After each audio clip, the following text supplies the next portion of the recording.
Hello there, good morning. It is yet another key moment to have you on the screens of GH Police Television. It is 22nd June 2026, and you are welcome to the mighty, magical Monday edition of the Safe Start Show, your ultimate morning companion for a secure and vibrant day ahead. I'm Sergeant Yaoboa Itibuatin, your host, bringing you the pulse of safety live from the studios of GH Police Television, right inside the National Police Headquarters. Now, this show is streaming live on all our social media platforms, precisely on Facebook, on TikTok, on YouTube, on X. Let's get mutually active. Let's get dialogic. Send us your questions, your thoughts, your comments, your observations, and we'll do well and then read them out to you again. We are also available on the digital satellite television channel 362. That's DSTV channel 362. Now, joining me this morning as usual, as my co-host, is the Halcyon policewoman, Sergeant Theresa Ado. Good morning, Theresa. Good morning, Sergeant Whiting. How are you doing? Very well. Yourself? I'm also doing fantastic. Very good. I hope you had a lovely weekend. Yeah. And we are coming back from Happy Father's Day celebration. Sure. I think you guys could have done better. We could have done better, eh? Yeah, because usually when we are celebrating fathers, our women, quote unquote, are biased, Well. Yeah, so in your opinion, how were observations like? How did you see the celebration? Well, like we always know, Father's Day cannot be compared to the Mother's Day celebration. So we wouldn't want to do that comparison. Why? But then why can't you compare ourselves? We are hoping that gradually you would also pick up, and then the recognition will be given to you. Probably may not meet that of the women, but we still. No, but I still don't get it. Why do you think, in your opinion, the publicity, the awareness creation cannot be matched to that of our women? Why? Well, it's a known fact that, mothers are really bound to their children. And so for that one, we cannot take it out. No matter what you do, still children will be so closer to their mothers as compared to their fathers. But it doesn't take out the fact that you also play an integral part in the child's life. The Bible says that men are heads of the family. Do you know that? Sure, that is very true. But to some extent, I think we have to also blame ourselves, that we have created that particular niche, right, where we stay away from our kids, right. And so they get so close to their mothers more than their fathers. But then, when you have a man who is always paying attention to his children, it is always the opposite. The children move straight to their fathers and then leave their mothers as well. And maybe basically because also work as well, because exactly. People close, and then we have a lot of workload on our so on our it is not like on a biased note, but naturally that is what it has become. No, but the bias has to do with the kind of gifts, the kind of words we pour out to our mothers. Just accept it like that. At least you do get something. At least you do get something, and that is cool. It's not comparable to whatever thing we give you. We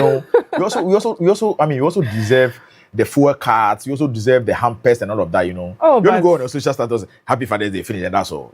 But at least they've wished you something. No, but that is unfair. Probably you want to see the big, the grand thing. Proportionally is unfair.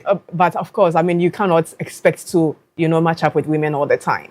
Oh, really? You see, you are still let's not be. You are biased. Just appreciate. I was monitoring your WhatsApp status and I noticed one particular adjective that you use. Yeah. Responsible. If you are not, don't claim it. All right. We understand. Anyway, we understand. We are fine. But then we are disappointed because we're expecting a similar celebration like what we did for you guys in May. But it's all right, unfortunate that we didn't get the same celebration and then the hype. But there's always something coming out for you, so it's fine. This day is celebrated once in a year, so it's fine. What if you had not been recognized at all? Oh, that one is impossible. So no, this one is a worldwide celebration. Like mothers, we celebrate mothers globally. Yes. So when is the time for fathers as well? We expect you to also put in the same energy, the same verve, But then you guys are always biased, So let's see, maybe you can change the trend of really spending more time with the kids. Absolutely. And I'm sure maybe to fathers as well, this that one is also a wake-up call to created. Us that will have to also intensify and then improve our way of fathering our children. If not, our women will not be sitting and be telling us that yes, the children are more closer to their mothers. But we have huge responsibilities on our head and then huge tax, you understand? So we step out from the home thinking of how to just make ends meet and then bring money to the family. But likewise, women also do the same. Oh, no, but you cannot tell me that they So maybe just probably you'd have to change your antics, that's all. Yeah. And also, you guys also refrain from your bias and then impartial. Yeah. And let's use this platform to also, encouragement who are also checking their responsibilities Absolutely. to probably sit up and then take the charge for their children. Because absolutely. for now, it becomes very difficult. But as they grow up and assume that status, you begin to appreciate and enjoy them. So fathers who check up responsibilities, please set up for your kids. And also, let's also appreciate women who also play the role of fathers in the lives of their children. Yes. Exactly. So, yeah. Yeah, so away from that, the world's greatest football spectacle is still ongoing. The 2026 FIFA World Cup. Yeah. Yeah. Have you been monitoring the performance of the African national teams? Oh, yes. Last Saturday, Ivory Cote Coast were in d'Ivoire action. versus, yeah. Unfortunately, they lost to the German Diamond Shaft, machines. the German machines. Yeah, you know. but let's commend the Ivorians. Yeah. Because looking at the team they played with on Saturday, I mean, no one would have thought that German would probably be struggling. I foresaw that coming. You foresaw it, right? I knew the Elephants of La Côte d'Ivoire were going to win that particular match, seriously. And the first half, it was fantastic. Very much. You know, the second half of the Very game, much. I think they lost focus at a point in the game where they considered some two goals. Two goals. You know, Yeah, but still, I mean, looking at their performance compared to the German machines. I mean, those days when you hear of German, I mean, the Schweinsteiger era. Yeah, Bastian Schweinsteiger. German machines. Philipp Lahm. German Miroslav machines. Klose, you yes, know. and their speed level, but I mean, actually didn't see it in this current team. So the Ivorians have really done well. But you know, Salintes, I was Just telling you like that they this World considered, Cup is Obianobia World Cup, you know. Sure. And so, particularly, names are not making waves in this tournament. Not at all. Yesterday, Not at all. if you had the opportunity to watch Cabo Verde against Uruguay, Okay. another fantastic match. Wow. People were thinking that the Uruguayans were going to win, but then at the end of 90 minutes, it was 2-2. Wow. And the Cape Verde people, they didn't disgrace themselves. So they played quality football. I think this time around, Cabo is really coming out very Absolutely, strong. yes. Cabo You is know, very coming out very strong. So, And so I was surprised that La Côte d'Ivoire had to lose their game against Germany. That was so sad. You know? Yeah. And then yesterday, this dawn, around 1 a.m. 1 a.m. The Pharaohs of Egypt also beat New Zealand by 3-1. Wow. Yeah, That's another great news. impressive performance from That the is some Pharaohs of great Egypt. news. Yes. And so Ghana Black Stars, we are in action tomorrow. Oh yes, with Against England. Yes. So Do you have any prediction? let's draw inspiration. Let's draw inspiration from the African teams that have played. It's not about inspiration, but it's about performance. No, it's about performance, but then it urges you to also know how to put things together. Yeah. Okay. So you can't actually let your team down or let your country down. So we're hoping that Black Stars also do us some good, some pride. Yeah. Yes. So that's what we are hoping for. Yesterday the rains were also down. Yeah. We are told some part of Accra also got flooded. That's unfortunate. Yeah. When I noticed the rains were down for almost 2 to 3 hours, I was like, "Kaish, people are going to suffer once again." You know, I mean, our flooding system and I mean the drainage system in the country is so bad. Yeah, but let's see. Okay. Let's see if authorities can actually, because it's about time they work on it. Exactly. Yes, we shouldn't be having all this, same thing back and forth. Anytime there's raining season, our places are flooded. Once the season dries up, we forget about everything. And then we wait need for another year again. You see, yeah. So I mean, authorities should actually do something about it. Okay. So we are ready to kickstart your day safely as we usually do on this platform.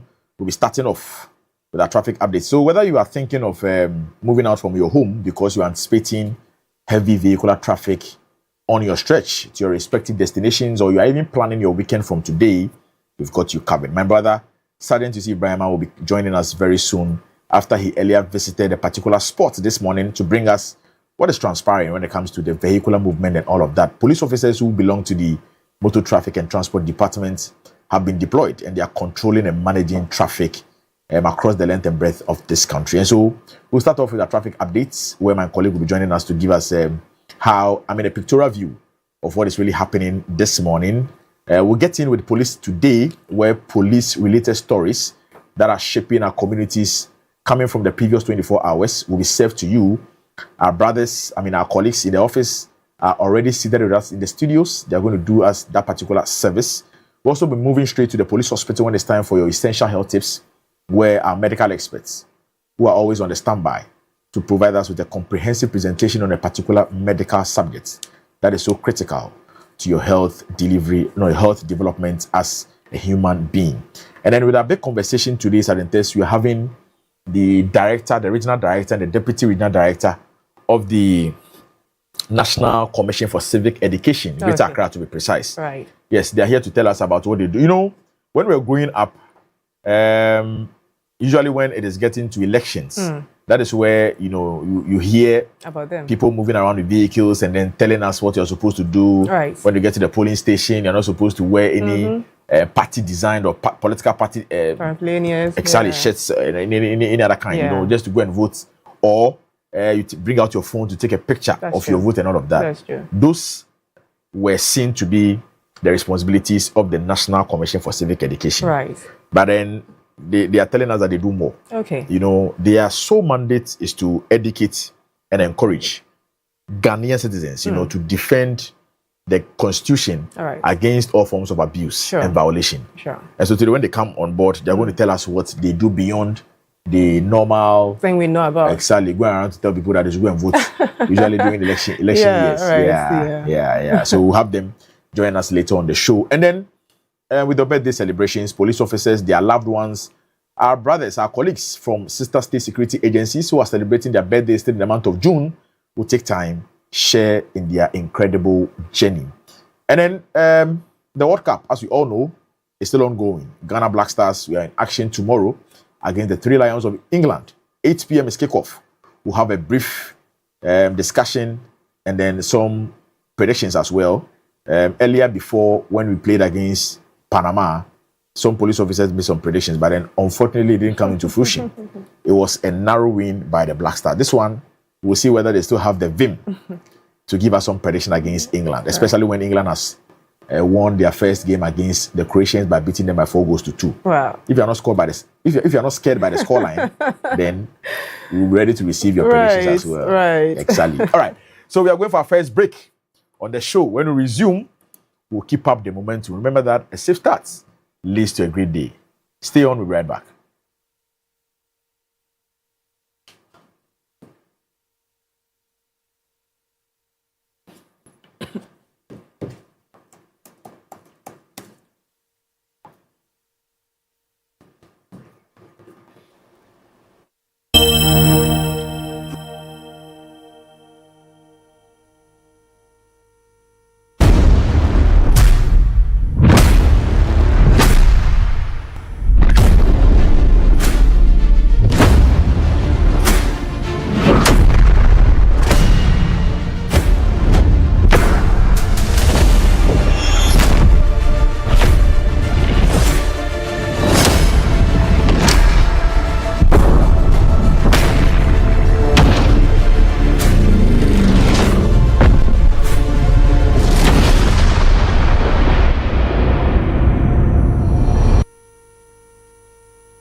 And so we are starting off with our traffic updates. And as I mentioned earlier, my colleague Sergeant Yusuf Brahma is back with us in the studios after earlier visiting the Elwak traffic intersection to give us an aerial view of how traffic management and control has been. And so we'll have him tell us what really transpired when he got on the spot. Good morning, Brahma.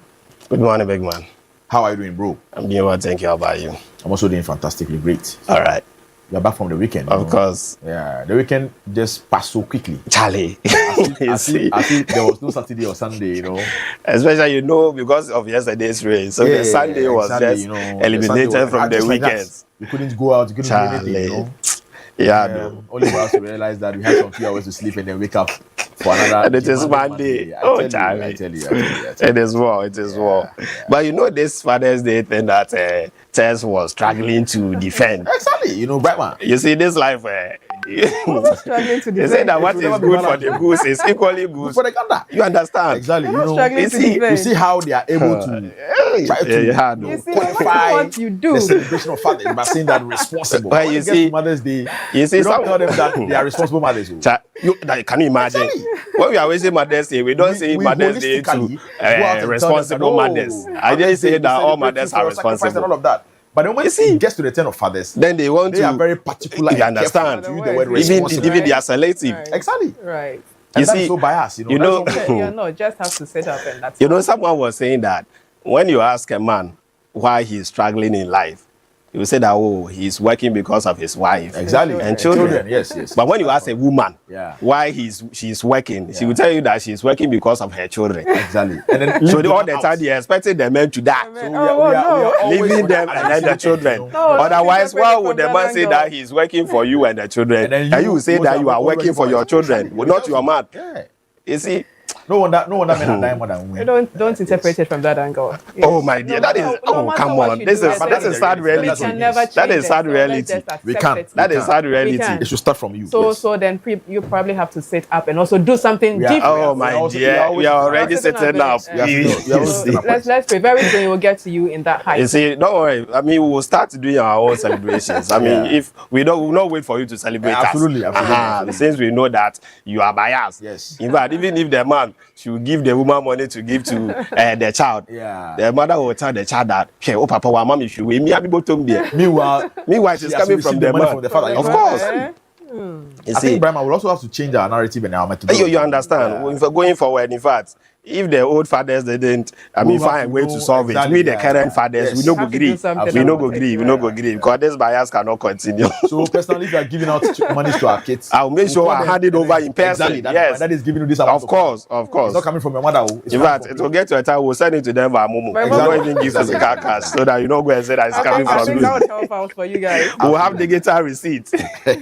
All right, so good morning and welcome to today's traffic updates on your Safe Start show with me, Sergeant Yusuf Brahma. So we are beginning with the traffic situation around the National Police Headquarters. So from the Dankwa Circle to the Ghana National Fire Service, there's a bit of traffic there, but officers have still been deployed to ensure that you move around easily without any trouble. And also from the fire service to the Kwame Nkrumah Circle, there's also a bit of traffic on that stretch, but officers have still been deployed there to ensure that you move around easily without any issue. So just as my brother said earlier, we are just returning from the Airwalk traffic light where we picked traffic situation this morning so that you know exactly what you should do when you are moving around there this morning, where General Constable Richard Obuo has been deployed from the Cantonment Divisional MTTD to manage traffic there. So producer, if you're ready, kindly let viewers know exactly what is happening at the Airwalk traffic light this morning.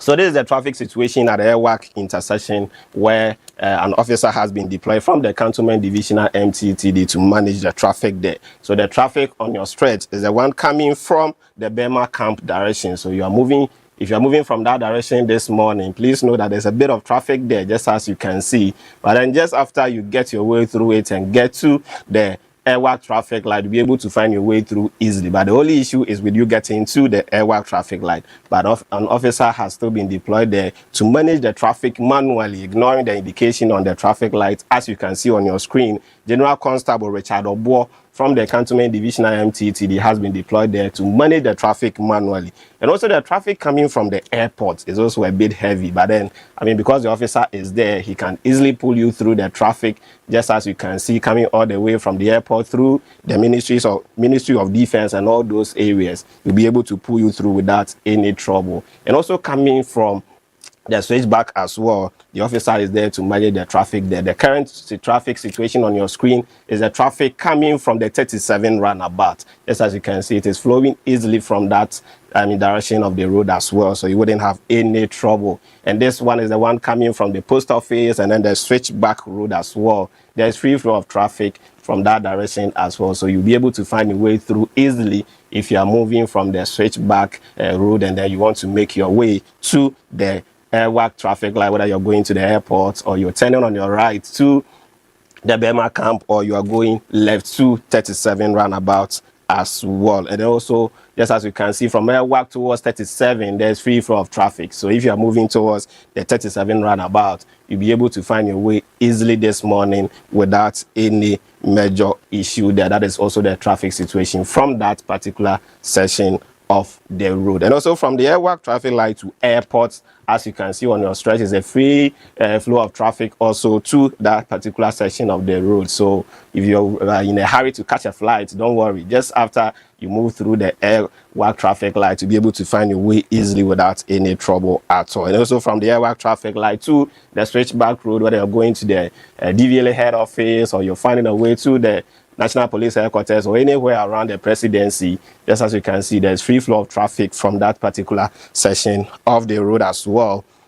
So be able to move around easily there. An officer, like I said, is there to manage the traffic manually so that you wouldn't have any trouble. So kudos to you, my brother, General Constable Richard Obuo, who is doing a very wonderful job there this morning. In fact, when you are there about traffic lights, the sound of the sirens that are coming in from ambulance and all that is even, a bit of trouble for officers there. But good kudos to you, my brother, for managing the traffic there this morning. So just as you can see, you have seen on your screens, the situation is not going to be any different unless there's any major incidents going into the afternoon and then later in the day. So that is a general observation of the traffic at the Airwalk traffic intersection this morning. So that is all for our traffic update this morning on the Safe Start Show with me, Sergeant Yusuf Brahma. But before we finally sign out and hand over to my brother, a very special and then big appreciation to all of you who came to support us on Saturday during the observation of the 1 week of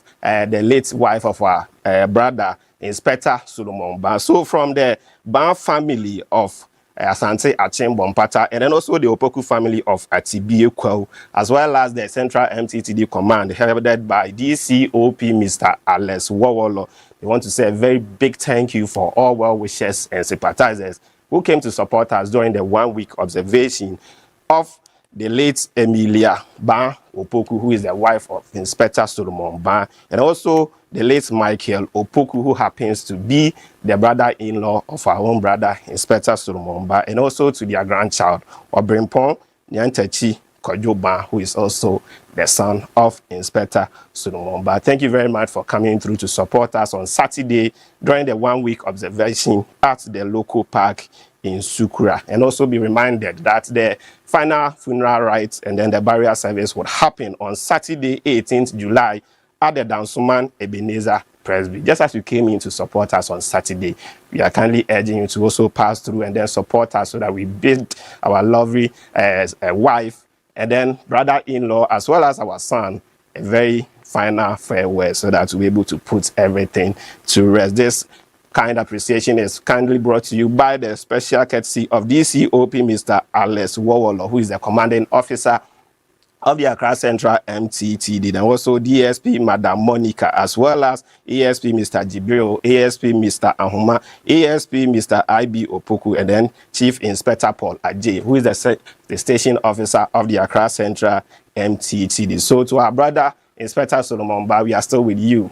Saturday when we saw you, we can see that you are, coming up a bit in your spirits. We hope that the good Lord will continue to hold you so that we've made the final day and then bid, a final farewell to your wife, to your brother-in-law, and then to your son, so that we'll put everything to rest and then life will come back to normal so that you can move on without any trouble. These are trying times, but then we hope that the good Lord will continue to keep you and then hold you so that you'll be able to go through this challenge that has happened. So my brother Inspector, my brother Sergeant, Sergeant Boateng, when I am talking about this issue, I become a bit emotional, so you kindly permit me for that. It's just as I said the last time, the woman is actually a wife to all of us. It's not easy. When we are having any program, she's there. Yeah. She prepares food with her own money and comes to support. So this is a woman we are all going to miss at the Accra Central MTTD. So having to lose her together with the baby and then also the brother, it's a big issue to all of us at the Accra Central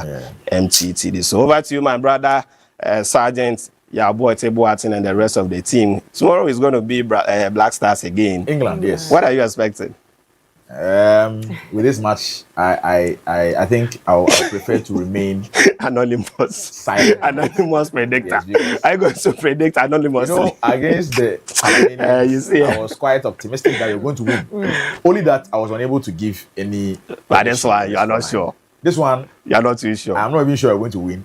Left alone predicted a score line. So whatever comes out, we'll accept it in good faith. You are not this time. You are not going to pray our anger to Croatia. Yeah. Oh, but you see, the good thing about this whole thing is that even if Ghana happens to lose, which we are not expecting them to lose anyway, but it could be possible that it could. It is football. It is yesterday when you look at Uruguay and then Cape Verde, you know that everything is possible. But that also means that I mean, the Cape Verdeans that we played and then they were harassing us. They were not a bad team. Exactly. You understand? So Top we're class team. of course. Yeah. So if you look at the display they are putting up at the world stage, it means that when they pushed us during the AFCON, it was not as if we were too bad. Exactly. Because they were equally good. Very well. Yeah. Very So well. I mean, going into the game, well, let's hope for the best. But like I said, even if we get 3 points out of the other games and we do not concede too many goals, Yeah. we have the opportunity to Yeah, qualify we're the as one of the third-place best teams. third-place teams. You understand? So at least we have one leg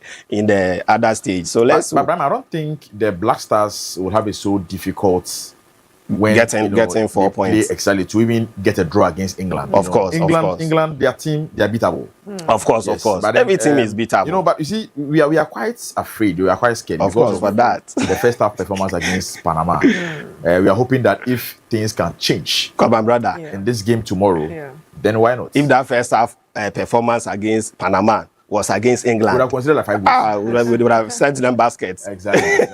So let's pray for them. All right, so over to you and then the rest of the team. All right, thank you so much. That was traffic updates brought to us by my colleague, Sergeant Yusuf Brahma, earlier visiting the Elwak traffic intersection, telling us how traffic situation is ongoing. The police officers who belong to the Motor Traffic and Transport Department's Cantonments Division have been deployed and they are managing and controlling traffic. And so if you are using that stretch from the airport bypass area, the Bema Camp stretch, Labadi, towards that place to join the 37 intersection, please be mindful that traffic is flowing freely. All right, so let me send this good morning to these enduring policewomen who work at the typing pool of the police hospital. Policewoman Chief Inspector Madam Dora Kisiabuaje, Policewoman Chief Inspector Belinda Asari, and then Policewoman Inspector Asana Gbedi.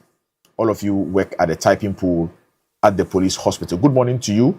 And then again, big shout outs going out to Policewoman Corporal Millicent Anno Asantua as well. Both work at the public affairs units at the same facility. Now, it is time for us to bring you Police Today, where police-related stories that are shaping our communities over the previous 24 hours are ready to be served to you by our colleagues here at the Public Affairs Direct. Let's enjoy this brief breaker. When we resume, we'll get into the stories.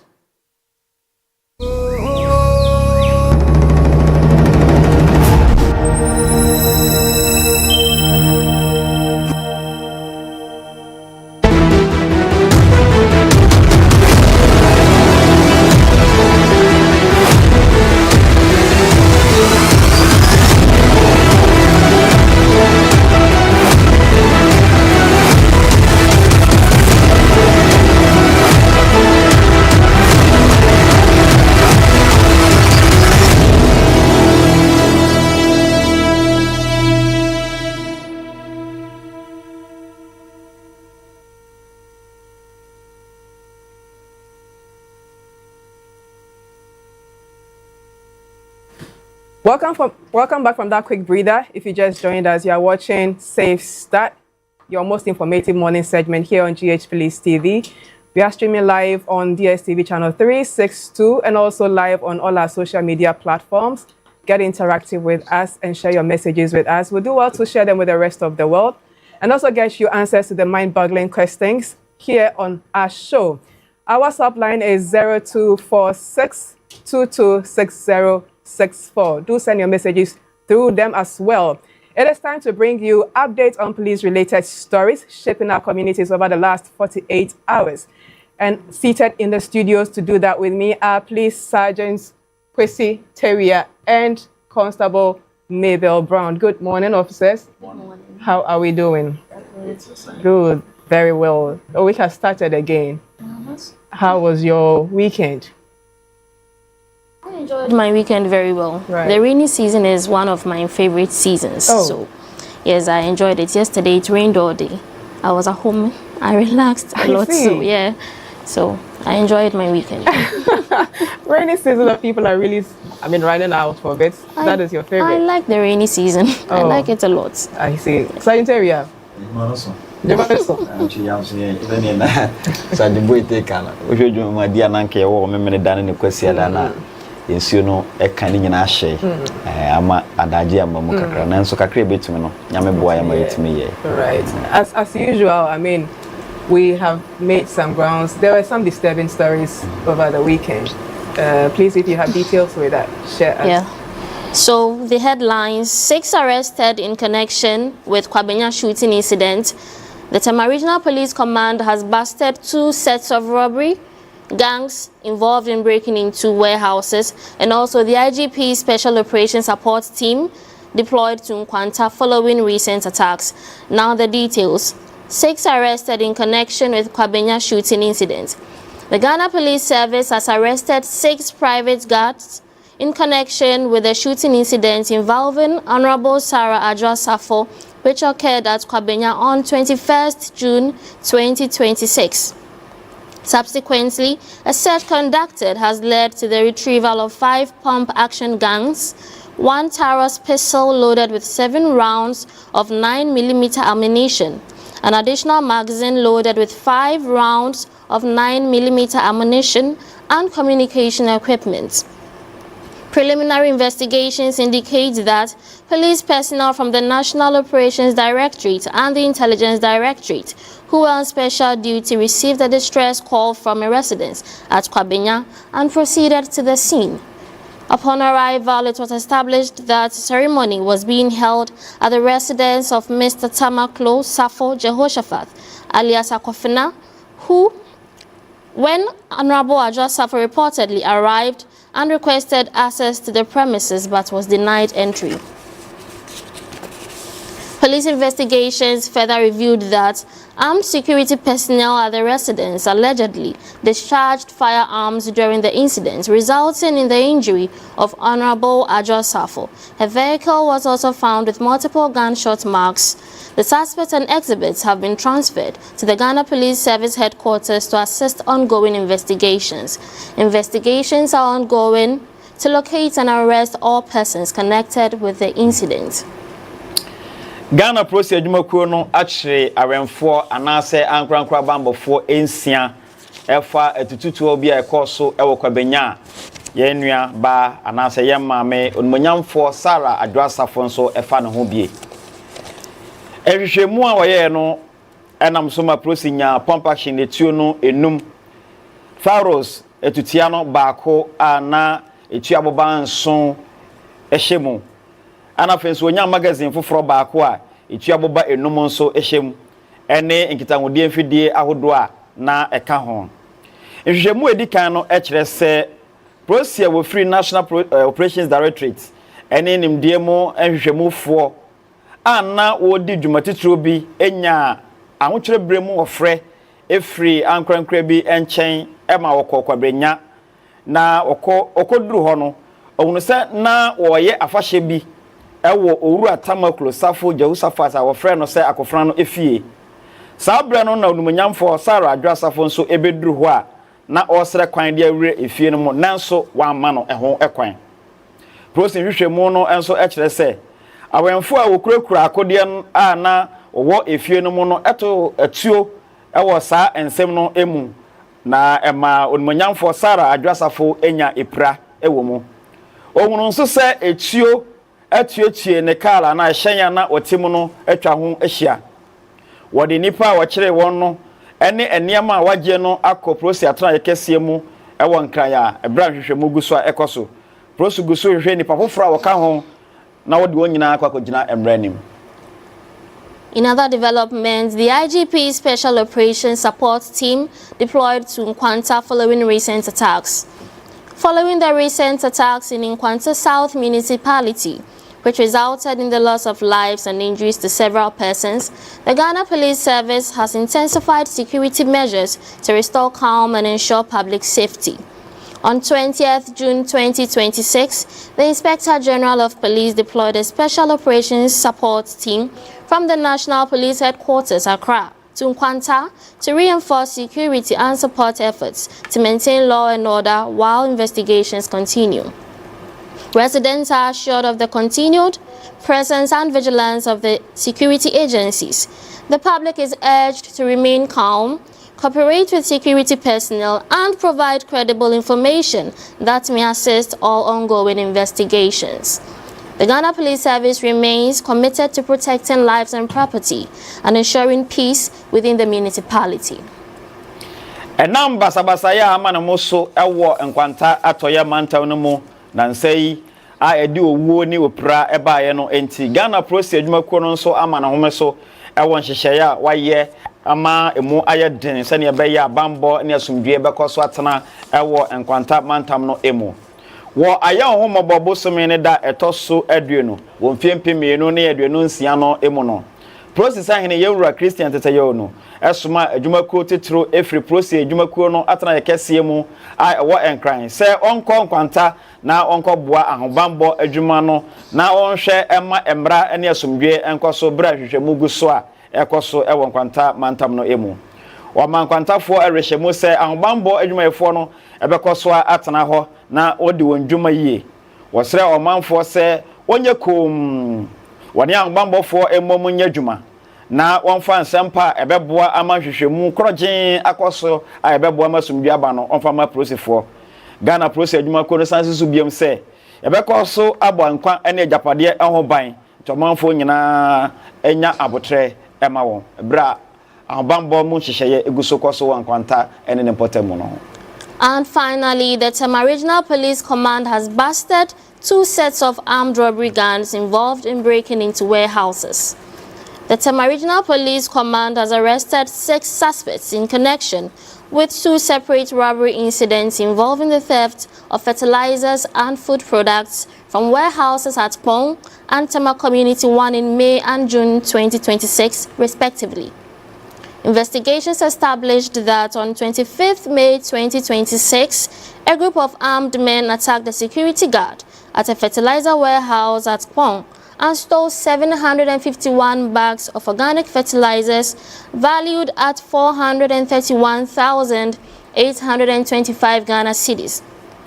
In a separate incident on 14th June 2026, another group of armed robbers overpowered security guards at Mami's Recipe Warehouse in Tema Community 1 and made away with about 2,000 bags of Aba rice and other food products. Through intelligence-led operations and sustained investigations, police traced stolen items to warehouses within Tema Enclave and identified persons suspected to be connected to both robberies. On 16th June 2026, police conducted coordinated operations which led to the arrest of suspects Akala Kudus, Shaibu Dauda, Abdurrahman Moro, Giwa Hudu, Razak Seidu and Francis Ayinsiga. During the operations, police recovered 717 bags of Aba rice stolen from Mami's Recipe Warehouse and 600 bags of fertilizers stolen from Pong Warehouse. The recovered items have since been secured as exhibits. The suspects are currently in police custody, assisting investigations. Efforts are ongoing to identify and arrest other accomplices, recover the remaining stolen items and bring all persons involved to justice. The public as well as businesses are urged to invest in security measures to enhance their safety and protection, and also to promptly report suspicious activities to help prevent crime and protect lives and property. Tema mantamu Prosifo akire nipa nsia wo akronfo fekuo awdo mienu awo niam bi a oyeye ewo Tema ene ne potemu ene nam so ewi a oya asase yie ana afen so aduane ahodo a na egu adekora dan bi ewo Pong ene Tema potemu honom nhwehwemu ekire se wo kotoni mabosome ne da etoso aduanu enum ewo mfiempem mienu ene aduanu ensia no no Marema wokurakura akode ekoto hya wenfo bi so ewo fertilizer krabia bi a ewo Pong mu na owia organic fertilizer no kotokuo no ahanson ene aduonum baako a emu bia eye susudua kilo no aduonum a ne bo nso esom Ghana cedi no empem ahannan ene aduasa baako ekiripo enwotwe ekiripo ahanwotwe aduonum ebio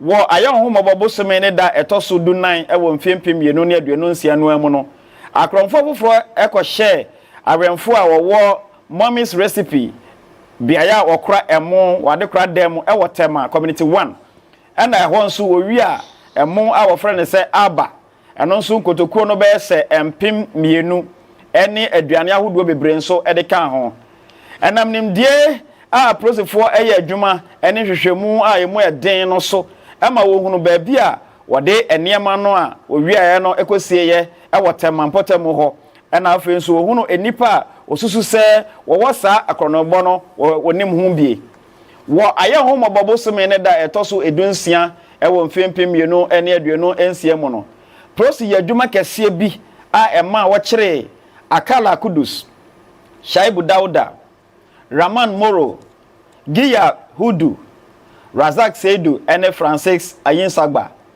bra woye adwuma no processa na eje aba emo no nkotokuo ahanson ene edu enson a wo wie free mommy's recipe adekra dan no ena feso fertilizer wo wiaye no nso process nya mu ahansia ana wo wia afri pon e de akokosie wode nneema no nyina asi ho e de ye adansedie emprempren enipa wa kyere won ene nneema wa kyere no nyina e wo processfo nsam a nhwehwemu gu so a ekoso processfo etufo se omanfo ne adwumakuo enyi nyina hwe se obese sika e de abo wa japade ene nneema wo ho ban se ye mfidie anase nipa no odi besiwa aya ho bambo ahwe sa nneema no a wahwe se obedi se adwuma no processfo so bobo moden se ye bobo ajapade ene enkwa ho ban. Right. It's a great news that these robbers have been arrested. Yes. But with also the Nkwanta issue, you know, as officers, as institution, our mandate is to protect lives and property. Exactly. So the swift deployment of the IG special team to Nkwanta to restore calm, I think, is going to serve the community a lot of good. Yes. Any of your take? I mean, your take on any of the stories so far made? So the three cases combined, they reflect the Ghana Police Service's commitment to maintaining law and order across different situations in the country. And also we urge the public and other businesses to invest in strong security systems, because it doesn't only help prevent crimes, it also helps with investigations when the crimes happen. Right. Santeria. Mebo ye nuanma prosefo a wotema no abaso ye kese adwumaden a omaye no omo sabasobo hwe fertilizers ne mo ne aduane a owiewia ya hodo ene ne process hwehwemu timi aya amayen saaka no a na eye ni so fertilizer no say emse ne omawia 700 enyamo 600 mo no so saa omatima gigigi bia ye ba o abaso adwumaden ne hwehwemu krogen a woyeye na afen so yasre kwabenya maame Saradwo Asafo busuan so se asem bia ba ano na eka ye besre se omoma adwebrel emra na enuanom so ekonkwanta nso awrade nka wo ho na wonhwe wo ho so yie emnya adwumaden fa mo process adwumakuo no. Yes, so with the arrest made by the Tema Regional Police Command, personally I will praiseworthy them for the intelligence-led operation and then sustained investigations. You know, when you're dealing with armed robbery gangs, it's not an easy task. Yeah. So we'll have to credit the Tema Regional Police Command for the stellar job done by monitoring the movement of these criminals. You know, conducting a robbery incident, firstly at a particular warehouse where they stole a high number of fertilizers before coming to steal the bags of rice. Yeah, so they've been arrested. I believe there are other people who are also connected to this crime, but then since investigations are ongoing, yes, we believe that by the end of investigations by the police, we'll be able to bring everybody who is connected to the crime to face justice. And again, the deployment made by our very own revered Inspector General of Police, Mr. Christian Tete Yohunu, where a special team has been deployed to the Oti region in Nkwanta, yes, to go and then help the local police with investigations. When there was a devastating story that broke out a couple of days ago, lives have been lost, properties, or other things have been vandalized or destroyed. The police are going to be there to ensure that they increase visibility or intensify visibility for the indigents, to know that the police, we are there to support and protect them. What we call on them will have to be the provision of credible information to the police. That is going to help us to arrest every individual who is connected to the crime, and then for them to get that serene environment to go around their daily duties. Yes, and then with another heartbreaking story that transpired yesterday at my constituency, Dome Kwabena, around 10:30, 11 a.m. There was a news that broke out that the former member of parliament, Honorable Madam Adwoa Safo, has been shot. Fortunately, she's alive, and some arrests have been also made.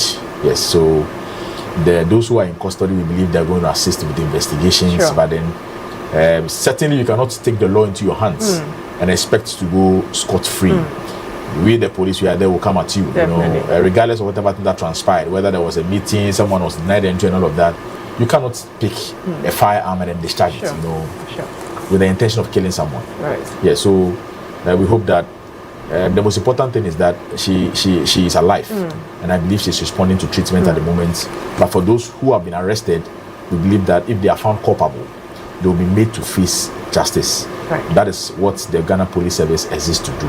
So that will be for whatever story that we've had today on our timeline. Right. So this will be a call to the general public out there that whenever you have some differences, just ensure that you smoke the peace pipe, because if you resort to violence, you have somebody, a bad person coming in, infiltrating to, worsen situations. Before you realize, the whole system has gone down. So let's resort to smoking the peace pipe whenever there are situations, and then would have amicable solutions to whatever problem it is. But then, before we leave, your predictions to Ghana.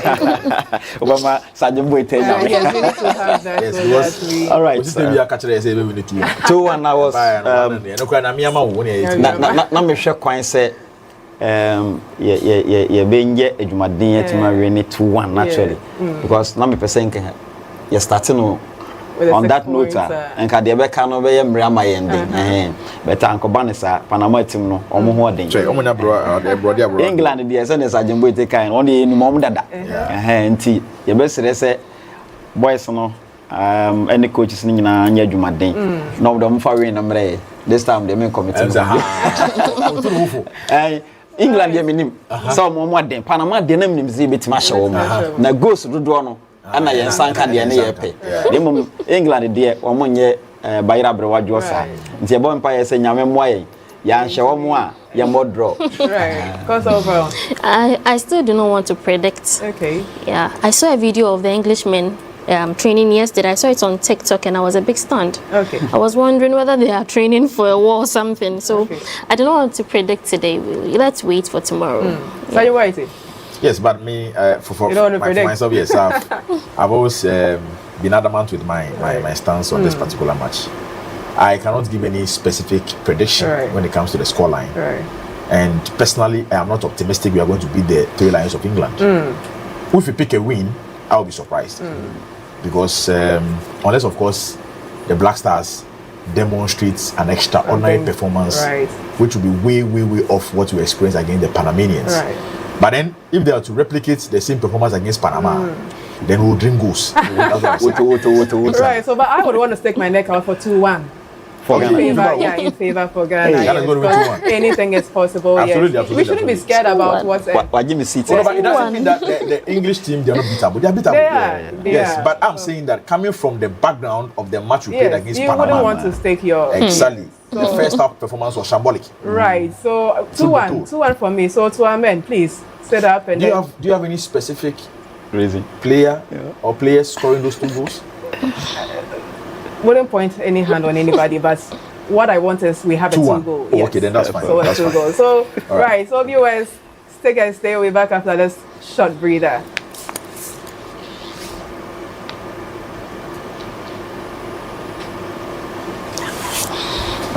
All right. Okay.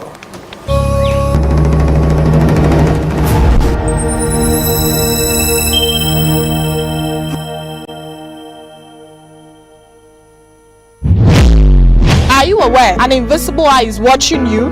Have you ever had an altercation with a police officer about a road traffic offense where you felt you were right? Have you ever lost a loved one due to a breach of a road traffic regulation as a motor rider? Do you always obey road traffic regulations? Do you know that driving on the shoulders of the road is an offense? How has your general experience with the police officers on our roads been like? It is for these and other reasons that the Ghana Police Service, in collaboration with the Ministry of Interior, National Road Safety Authority, the DVLA, and other stakeholders have come up with an initiative to ensure sanity on our roads and prevent road accidents. TrafficTech GH is an automated system introduced by the Ghana Police Service to enforce road traffic regulations. The system uses cameras and sensors to enforce road traffic regulations. So you see, police invisible eyes are watching. Pew!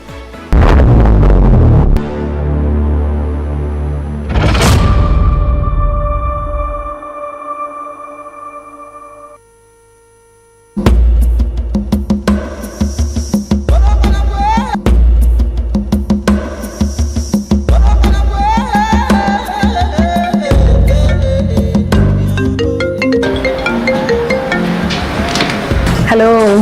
Hello, Mama Joa. Hey, only I'm at home, can't you? What is say?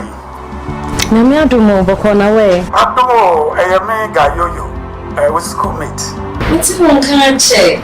Hey, it's a sad year. It's a cookie or Canada. Wow. I couldn't be up and no point in I'm sure number every week. Company no air pay into my 4 Canada. Now, she said, a woman is say, company no bet you half.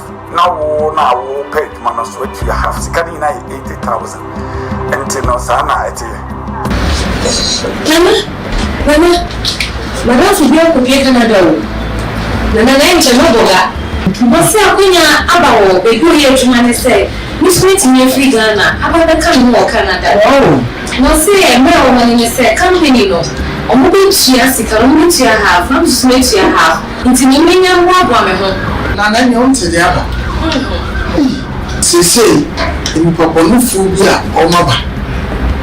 Or Papa Catcher will say, or Canada, and then say, or France, Engo, a between Kuna can be. Now, Catcher will say, I could never. Inti, a Kunyan, agent, a war, Nigeria, Cote d'Ivoire, and answer Burkina Faso. Inti Faho. Now, no grata, the Hona with you, and over Canada, and answer France, and answer between Kuna can. Now, make us up with Singu, a drop. Hey, you will do back. Or bet you was again. Or bet you lose again now. We can't have a queen already. We are what for so. Or bet so it is a want to super you. Hey, now, say you go now for 1 part. Come back to sound 1 minute. You can't bet my woman, you bet my you bet my woman, bet you by your papa. And you are not for some. Let me together for you. Intimiliano, Mamma Manindao, Mamma got toss any pabonini, and then pabonu from Effidium.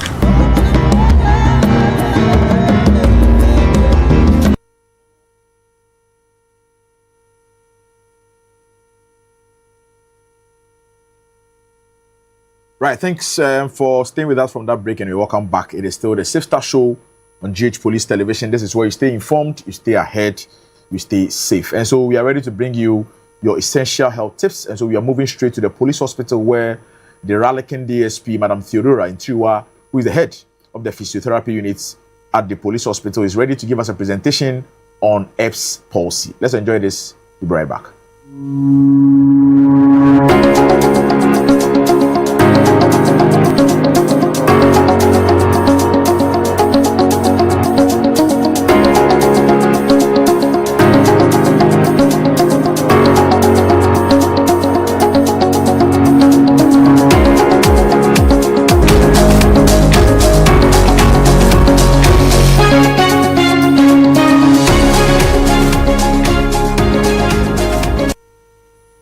Welcome to Health Tips on Safe Start on Ghana Police TV. I'm Deputy Superintendent of Police Theodora Intriwa. Before I introduce my topic for today, I want you to imagine this. A baby is born, beautiful and perfect. Everybody is happy and celebrating. But the mother notices that the baby is not able to move one arm like the other. Panic sets in, questions begin. What is wrong with my baby? Today I want to talk about a condition called Erb's palsy, a condition that when we understand it can be managed well. Now let us look at what is Erb's palsy then. Erb's palsy is a nerve condition that affects a baby's arm. It occurs when a group of nerves called the brachial plexus nerve, specifically the upper brachial plexus nerve, known as the C5 and the C6, are stretched or injured during delivery. And when it happens, the baby may not be able to move that arm because these nerves are responsible for movement and feeling in the shoulder, arm, and hand. So the baby will not be able to move the arm. The baby may also turn the hand inward, and also the baby's hand may have either weak grip or no grip at all. Now let us look at causes. This condition mostly happens during difficult delivery. So when the baby is excessively large, and because of that the delivery is difficult, Erb's palsy can occur. So let me use this platform to say this. Me pesa han me kan twi kakra. Say yakoya antenatal no. Na ye doctor ni hu se otwa scan no hu se akora ne so. Na o recommend say yenye cesarean section a. Yenya de ye ka se o me sofo se me wo ti say Hebrew woman. Se akora ne so. Now when insist say opese wo vaginally sansu we nso betimi aye. Another cause too is when the baby's head or the baby's shoulder gets stuck during delivery, a condition we call shoulder dystocia. Also when there is excessive pulling, let me emphasize this. This is not the time for any blame games that, oh, the midwife pulled my baby. No. It is for us to understand the condition and take early steps. Now let us look at, can it get better? This is the hopeful part. Children that develops Erb's palsy recover fully when treatment is started early. Treatments mostly include parent education. So parents are educated on the condition. First, we will educate the parent on how to handle the baby because we do not want any further pulling. So in the initial stages, mothers are advised to dress their babies in button clothes. The reason being that it is easier to wear a button clothes than an unbuttoned clothes. And in wearing those clothes, there is a way to dress the baby and how to undress the baby. In dressing the baby, mothers are advised to put the affected arm in first before the unaffected arm. But in removing the dress, you remove the unaffected arm first before the affected arm because it is easier to take the affected arm last. Also, positioning. Because the hand typically presents hanging by itself, the elbow is straightened and the hand is turned inward, like a waiter who is trying to take a tip but do not want anybody to see. That presentation is what we call the waiter's tip. So Erb's palsy mostly presents with this waiter's tip presentation. For us not to have that, mostly we also advise mothers to position their arm in neutral position. We want to correct the presentation that the Erb's condition is causing. So we will advise mothers to put the baby's arm in neutral position. Another way, we do not want anyone putting the hand and beneath the affected arm because that can also pull on the nerves as well. So most times we advise the mothers to pick the babies this way. You bring the baby's hand across the chest and hold the baby's hand from there. Most times we advise mothers not to give babies to carers or to people they do not know. The reason being that when you want somebody to take this child, you have to educate the person on how to handle the baby. Also, exercises are another form of treatment we use to treat Erb's palsy. Positioning techniques, how to position the baby. You want to place the baby on his or her side, you have to make sure that you don't place the baby on the affected arm. Now, I want to say this. When children develop Erb's palsy, they can recover fully, but it all depends on how early treatment starts. So when you notice that your baby is not able to move one arm, please speak to a health professional immediately. Do not sit down and guess, oh, we'll get better on its own. Do not also ignore it. Do not also think that it's spiritual. Most times, most mothers will think that, oh, it's spiritual. It's this. Please seek early help. I'm Deputy Superintendent of Police Theodora Nchiwa. Thank you.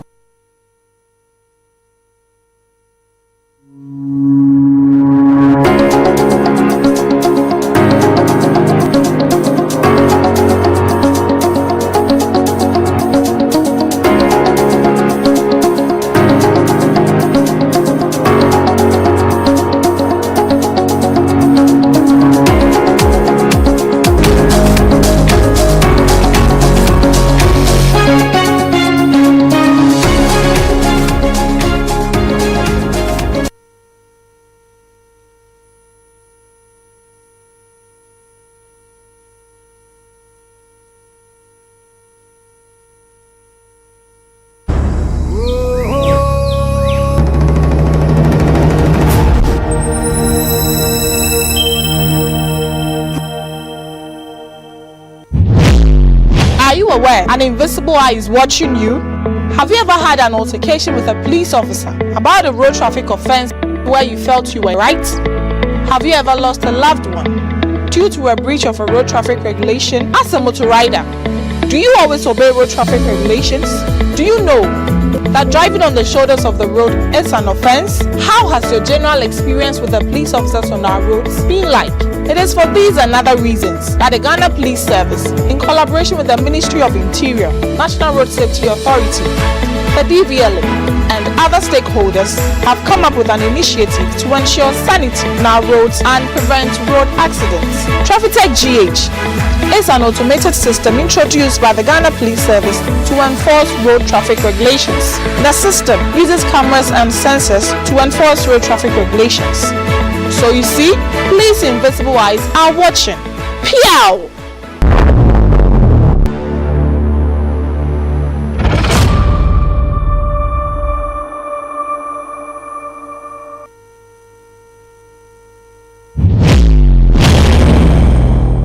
Wubu ekwanso umraso. Police adwumakuo no adue yani a yede ehyew. Eni a yede ehyew eye mfonitwa afidie a police adwumakuo no ede asisi akwantempon so na yede hye enema ekoso ewo yen akwantempon no eso. Enam dwumadie so ebema ye maamenom se omukọ adwom a omo ebeba fie asomdwe mu. Yem papa nom ebeko adwuma abafie asomdwe mu. Afe ye manso ebeko suku na omo aba efie asomdwe mu. TrafficTech GH twiwo sanye na faje wonkwa. Piao.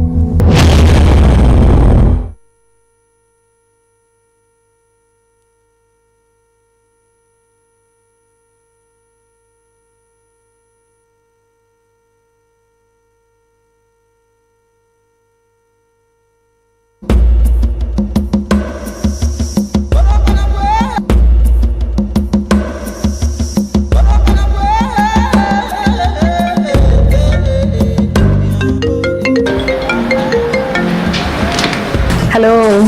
Hello, Mama Joa. Hey, only I'm a tongue catcher. What is say?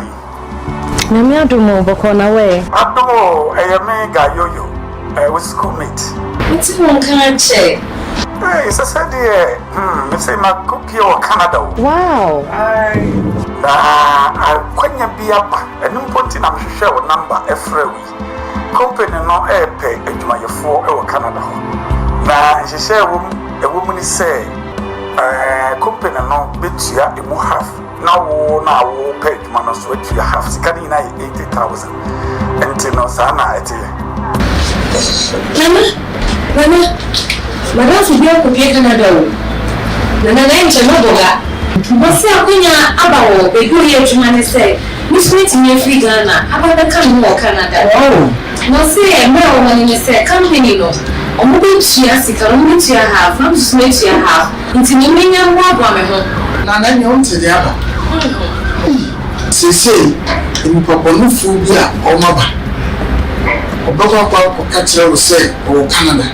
And then say, ɔwɔ France mpo abotire nkuro no aka no bia na ɔka kyerɛ wo sɛ akonya ba enti akonya agent no ɛwɔ Nigeria, Cote d'Ivoire, anaasɛ Burkina Faso enti fa hɔ na ɔmo nyɛ wɔn krataa na hɔ na wɔbɛfi ɛna wɔaba Canada anaasɛ France anaasɛ abotire nkuro no aka na wɔkenya kasa apɛ siniburu ɛyɛ ntorɔ ɔkɔkɔdu ha ɔbɛkye wɔhyɛ dɛm ɔbɛkye wo sika nyinaa ɔbɛkye adokɔ nyinaa ɔbɛkye na owie a wafɔ so ɔbɛhyɛ ketee sɛ wɔn nso so fɛ nipa mmienu bra na saa nipa wɔnyina mfɔm anko a kɔmbɛgyew saa nkwa bɛ nyinaa nipa mbɛtumi ayɛ wumuna ebɛtumi ayɛ obusuani ebɛtumi ayɛ ɔma ebɛtumi mpa ayɛ papa ɛnna ma no mfa saa akɔnya wɔn so na ne ntu Ghana fo nyinaa nti ne nuanom mɔma mo ani nda hɔ na ma nkɔ nkɔtɔ saa nipa bɔne ni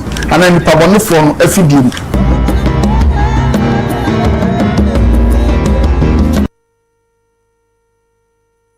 Hello, our cherished viewers. I'm DSP William Ayarika, the Director of the Anti-Human Trafficking Unit of the Ghana Police Service.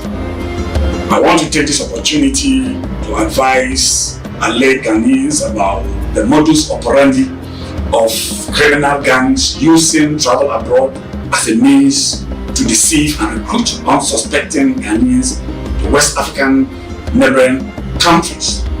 On arrival, they collect huge sums of money ranging between 40 to 50,000, seize their travel documents, and force them to online internet business activities. So anytime you get an offer to come to any West African neighboring country to facilitate your documents, you must do what we call due diligence before embarking on such journey. And if you have any doubt, don't hesitate to get in touch with my office, located at the 5th floor of the Criminal Investigation Department of the Ghana Police Service for further clarification. Thank you for your attention.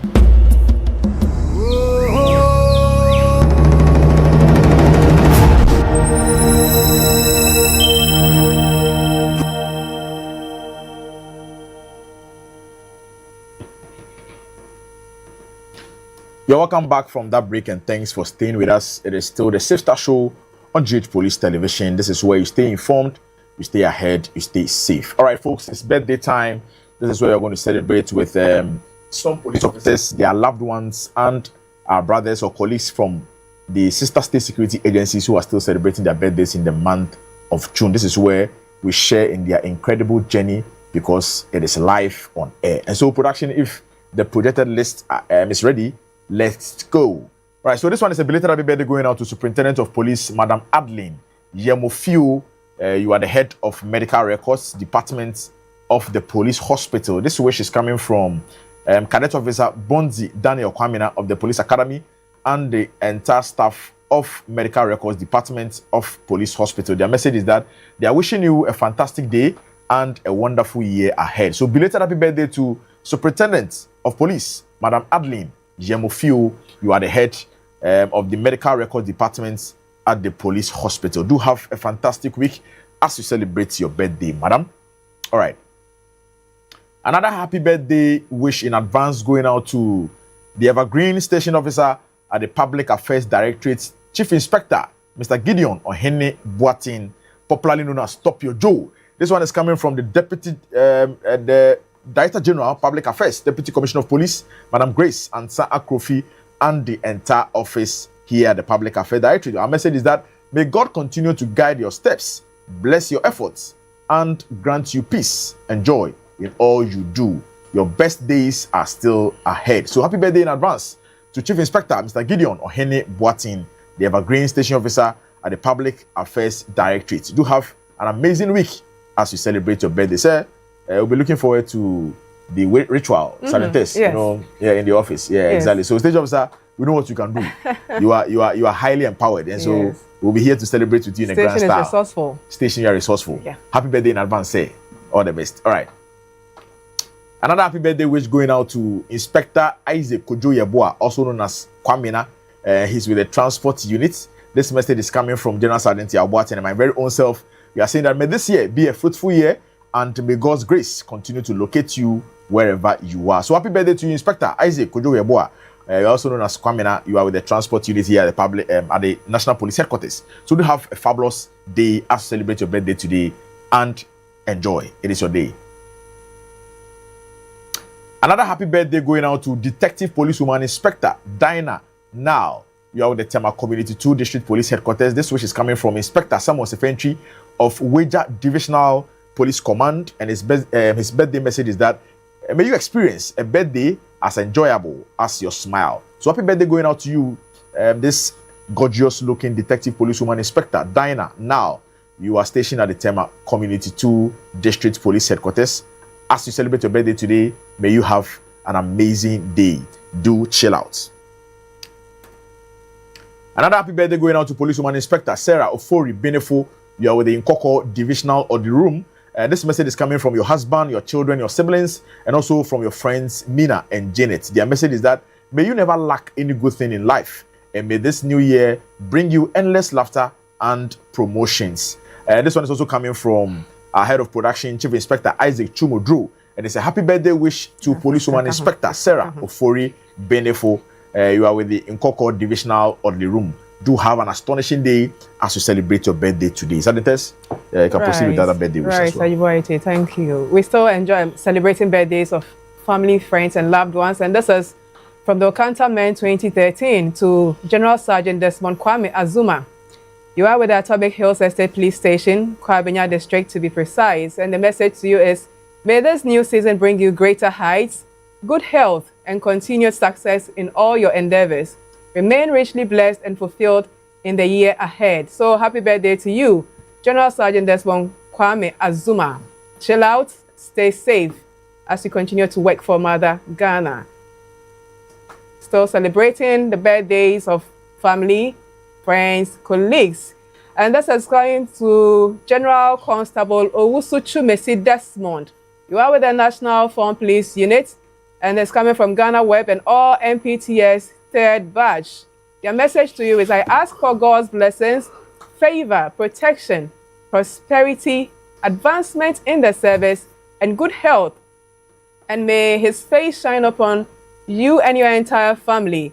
So, Desmond, this is coming from Ghana Web. It is your day. Stay safe, chill out, and always watch your back. You know, we are working for Ghana. We are working for humanity. Enjoy your day, bro.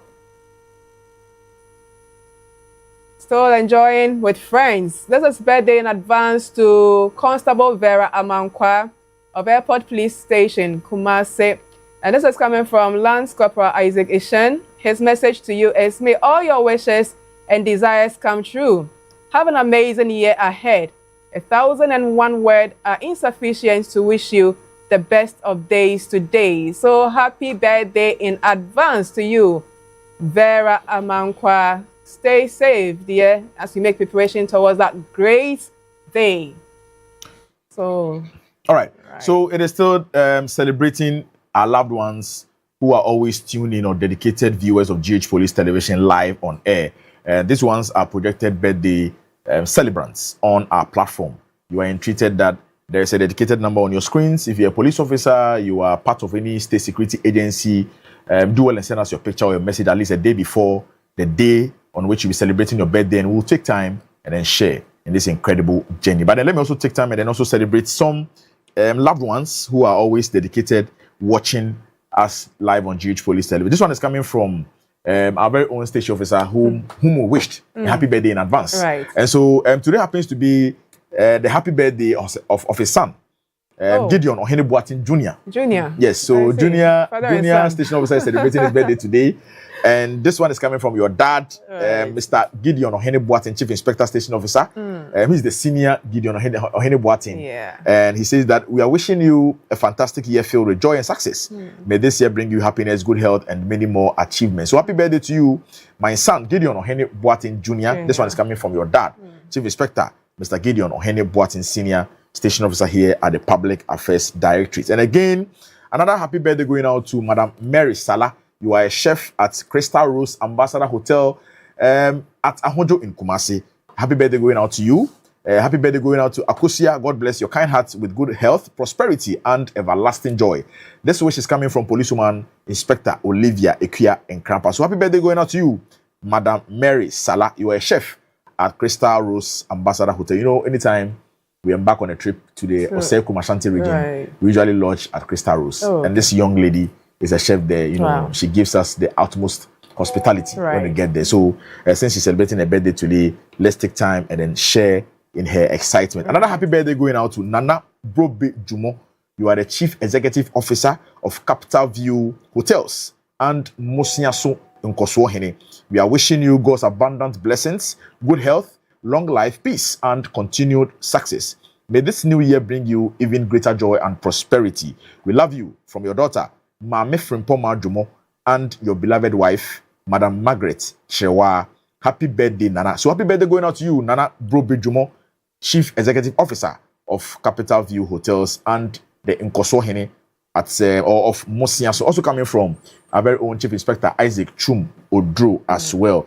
Big shout outs going out to ACP Mr. Kofi Sapong, Divisional Commander of Odoko Divisional Police Command at the Ghana Police Service. Sir, you are deeply appreciated for your continued allegiance to the state. God bless you. This one is coming from Miss Emilia Ifua Safua or Safo from the United States of America. So big shout out going out to you, Assistant Commissioner of Police, Mr. Kofi Sapon, Divisional Commander, Odoko Police Division. Right. Okay. So when we are done with our big conversation, we'll come back and then celebrate some loved ones who are also celebrating their birthdays in the month of June. All right. Very necessary. Salutes, you know, before we began the show, we're telling our viewers that today we are privileged to host the Greater Accra Regional Director and the Deputy Regional Director of the National Commission for Civic Education. That's right. I was even asking you that growing up, what you usually used to hear or know during election year was about voter education. That's true. You'll be in your room and then you'll be hearing some horn speaking. That when you get to the polling station, the do's and don'ts. Absolutely, you know. But I believe that there are more to what they do. Yes, I have made some few readings about how the National Commission for Civic Education came into existence. What I uncovered was that the NCC, that's the National Commission for Civic Education, was set up under Article 231 of Ghana's 1992 Constitution and the NCC Act 1993. That is Act 452. That's true. Yes, so the establishment is supposed to be an independent and a non-partisan body where they educate and encourage the public to defend the Constitution of Ghana against all forms of abuse and violation. One of their key mandates, as you all know, is to build our awareness to our civic responsibility and then our rights. So in the wake of flooding situations in Ghana where we see videos of people just dumping refuse here and there, we're going to find out from them what we can do as citizens to ensure that these people, they are punished severely, because their human acts are contributing to people's homes getting flooded. So this morning we are very privileged to find ourselves close. This one is, is a feather in one skirt. You don't usually get them, Yes, because if you are fortunate to have the Greater Accra Regional Director and the Deputy, at the same time, you should be blessed, Yes. So we have Mr. Frederick Mauli Agbenu. He is the NCC Greater Accra Regional Director, and Madam Gloria Kudo, the Deputy Regional Director, Greater Accra Region of the National Commission and Civic Education. Good morning. Lady and gentlemen. Good morning to you. Good morning. Good morning. Thank you for having us. Exactly. I hope you are doing great. Sure, yeah. Let me officially welcome you to your live show on GH Police Television on the Safe Start Show. Thank you so much. You have been a fantastic collaborator to the Ghana Police Service. Anytime we call on you, your doors are always open, and then you respond to our calls with alacrity. We are grateful. Thank you, and I must also express our gratitude to the Ghana Police TV for giving us the opportunity to be here today on live. I know we have also had other programs with you, and even in other collaborations that we have had across the flagship programs across the country. You have always been with us. Thank you very much. We're also grateful. Right, so let me start with you, the Regional Director. Tell us about the establishment of NCC. Are there any historical antecedents and the legal framework in which your outfit operates within? Surely, when you started, I was envious of your depth of knowledge of the NCCE. Yes. So the National Commission for Civic Education, as you rightly said, is provided for in the Constitution, Chapter 9. The whole of Chapter 19 of the Constitution is actually dedicated to the National Commission for Civic Education. And the whole thing is that during the Consultative Assembly, okay, in the early 90s, 1992, 91, thereabout, there was a need for us to think about how we're going to preserve this democratic constitution. Mind you, this is not the first time we're trying the democracy. We tried it in 1960, we tried it again in 1969, and then 1979. Exactly. It all failed three times. So the question on everybody's mind was, what were they going to do to make sure that this constitution does not suffer the same fate suffered by the Republican constitutions of 1, 2, and 3. So several ideas were tested, were debated. But what caught the mind of the people was that there was a need to have a commission on civic education that would be able to educate the people, to inculcate its principles into them to the level that they will be able to rise up at any time to defend the constitution against all forms of abuse and against its overthrow. Now, when we talk about defending the constitution, we shouldn't think too much about maybe there's a coup and you have to take a gun and go and do anything like that. No, it's about making sure that everything we do every day is embedded in this constitution. And if you see somebody violating it in any other way, like maybe trampling on the rights of somebody, it is your duty as a citizen of Ghana to make sure that you protect this constitution by protecting that individual. You protect government property. As we go on, we'll find out what we do, and we see that a great chunk of it is to turn Ghanaians into good citizens. As you are aware, people are born. We have, the psychologists will tell you that there's the brain is a tabula rasa until you put things into it. So no good citizen is born. Citizens are made, and the National Commission for Civic Education is one of those institutions that has been tasked to ensure that we educate the Ghanaian to the level that he understands all the provisions of the constitution, has the will to defend it at all times. So that is how the constitution came about. The reason why the constitution was for Ghanaians to understand that it is for our own protection, and once they get that, and once sovereignty is in the people, then they'll be able to defend the constitution at all costs. And I'm sure that we have been able to do that. Absolutely. That is a rich history coming from the regional director. Yes, that's so true. That's so true. Knowing very well that, I think it is out of it for which we have our constitution, firm as it is now. Yes. Because if we have 1, 2, 3, all failing. If this one hadn't come up, I'm sure we still wouldn't have even known the fate of where would have been now. So it is important that we keep upholding the values of the constitution. Know our rights as citizens of Ghana. So that when you notice that someone's right is being trampled upon, we are able to let them know that no, the constitution remains the supreme law on our land. Yes. Right, Mr. Boni, so let's come to your mandates. Great. So the constitution states clearly in Article 231 that once the constitution comes into force, less than in 6 months' time, it should be promulgated. And true to the word of the constitution, I think by July it had been signed into July 1993. It had been signed into law. So number one is to ensure that we inculcate into the Ghanaians the principles and objectives of this constitution as the fundamental law of Ghana. And the principles and objectives are all found here. When you go to the preamble of the constitution, you will get all the principles there. Okay, the principles of accountability, probity, equality, what do you call human rights, all those things, how to be friends with our international principles of good neighborliness is all embedded in the principles in the preamble of the constitution. When you get to the objectives, that is in chapter 6, or what is described as the directive principles of state policy. You have all the objectives there. You have the political objectives, economic objectives, cultural objectives, and then the duties of a citizen. They are all lumped in there. Then number 2 is to ensure that we educate Ghanaians to the level that they are able to defend this constitution at all times.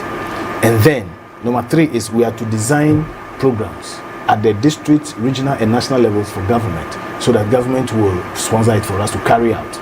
Number 4 is to ensure that we inculcate into the Ghanaians the principles of the constitution, so that they will be aware of their rights and duties as free citizens. But then those 4 that I've mentioned can be found in the constitution. But there is one last one which is not in the constitution. That one is in the act, and that says that from time to time we have to assess what the inequalities are within the society that are inhibiting the development of democracy or the realization of the dream of true democracy. So once we find out that one, we give it to government so that the inequalities can be ironed out. And true to our word, I think since the year 2004, the commission has been carrying out researches, especially in election years, dubbed matters of concern to the Ghanaian voter. And these matters of concern to the Ghanaian voter talks about the needs of Ghanaians, what we need government to do to ensure that democracy is realized. And on the minds of Ghanaians, 3 things have stood out: jobs, education, and health. These 3 have always been either first, second, or third. And so it's no surprise that the 2 political parties are always talking about education, jobs, and health. Okay, if you watch all their campaign messages, it's all about that. So that, in a nutshell, that is the mandate. These are the functions of the commission, plus any other thing that Parliament might give us to do.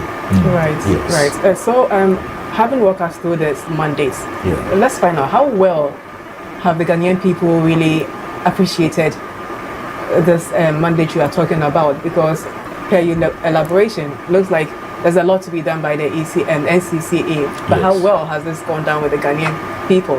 Well, so far, I think it has gone down well, considering the fact that, as I said earlier, our democracy has survived up to now. It means Ghanaians are having a basic understanding of the principles of democracy, and that is tolerance of dissenting ideas, and then the ability to have that civic skill to participate in the democracy. When I talk about civic skill, I'm talking about the ability to hold a debate with your opponent, an ability to understand the structure of government, to know where you fit in as an individual, what you can do as a citizen, and then to also participate in it and present yourself to be a politician, to be voted for, or whatever. So far, the sheer fact that Ghanaians are participating fully in this, and anybody who wants to be in government understands that he has to go through an election before he gets into government. For the last 30 years, I think Ghanaians have understood what the NCC is doing, because we tell them that you can only be in government when you present yourself and you are accepted. You don't have to bring yourself and impose yourself on Ghanaians. So I think the democracy is holding because of what NCC is doing. Right. So what are some of the main thematic areas that you operate in as a commission? So the commission, basically, we are to do civic education. Civic education generally talks about making individuals good citizens. Okay, we teach them about the structure of government, we teach them about citizenship and about democracy. But specifically, we have what is called education on the Constitution. So we educate Ghanaians on the provisions of this constitution, everything that is in there. You need to know. We don't interpret it. We don't, how will I put it, adjudicate it. All we do is to create the awareness of the provisions of this constitution. Then we do what is also called democracy education. We educate Ghanaians on the principles of democracy. Then education on peace building and conflict resolution. We also do education on patriotism and nationalism. We do education on religious and political tolerance. We do education on human rights. Okay, a whole chapter in the Constitution is dedicated to human rights. Chapter 5 is dedicated to human rights. Absolutely. We also educate Ghanaians on how to be a global citizen. Okay, so that now it's a global village that we are in. How do you behave on the internet? How do you behave as a nation, as a citizen of Ghana? We were happy when recently the foreign minister said that when they were bringing in Ghanaians, upon the screening they didn't find one criminal amongst them. So that's a plus for Ghana. Absolutely. And one of the duties of a Ghanaian is to ensure that you project the good name of Ghana, and you can only do that if you are law abiding. We also do education on environmental governance. Okay, as a citizen, you must make sure that you protect your environment, because that is all that we have. So when it comes to the sanitation issue you mentioned, for instance, Article 41K of the Constitution states clearly that every citizen must protect the environment. And I think Article 41J somewhere speaks about contributing to the well-being of your community. So if you are contributing to the well-being of your community, you must make sure that gutters are desilted, that the refuse is not dumped into there. You must be vigilant. When somebody is doing something in your area that is not good, you report the person quickly to the law enforcement agencies to carry it out. So these are some of the things that NCC does. These are our flagship programs. Right. Madam Gloria. Hello. Mr. Mawuli has really spoken a lot about the mandates, but I want to pick his based on the environment and then patriotism parts. I mean, the laws are beautifully spelled out in the Constitution, but we don't see the reflection of its implementation on the ground. Where is the loophole coming from?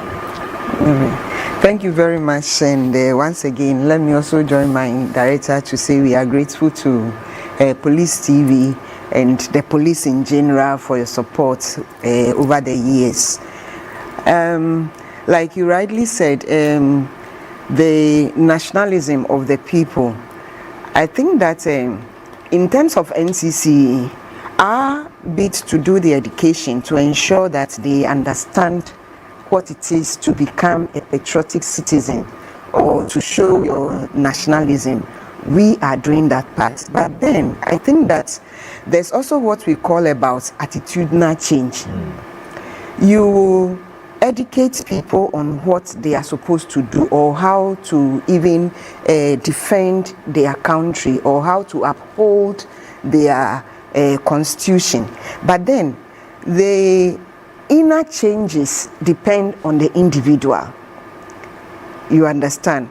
And so much as you don't see great change as you expect, it doesn't mean that NCC is not doing the education, but it is also on the point of the individual and how he assets himself in terms of what he's learning and how he uses whatever he learns from us.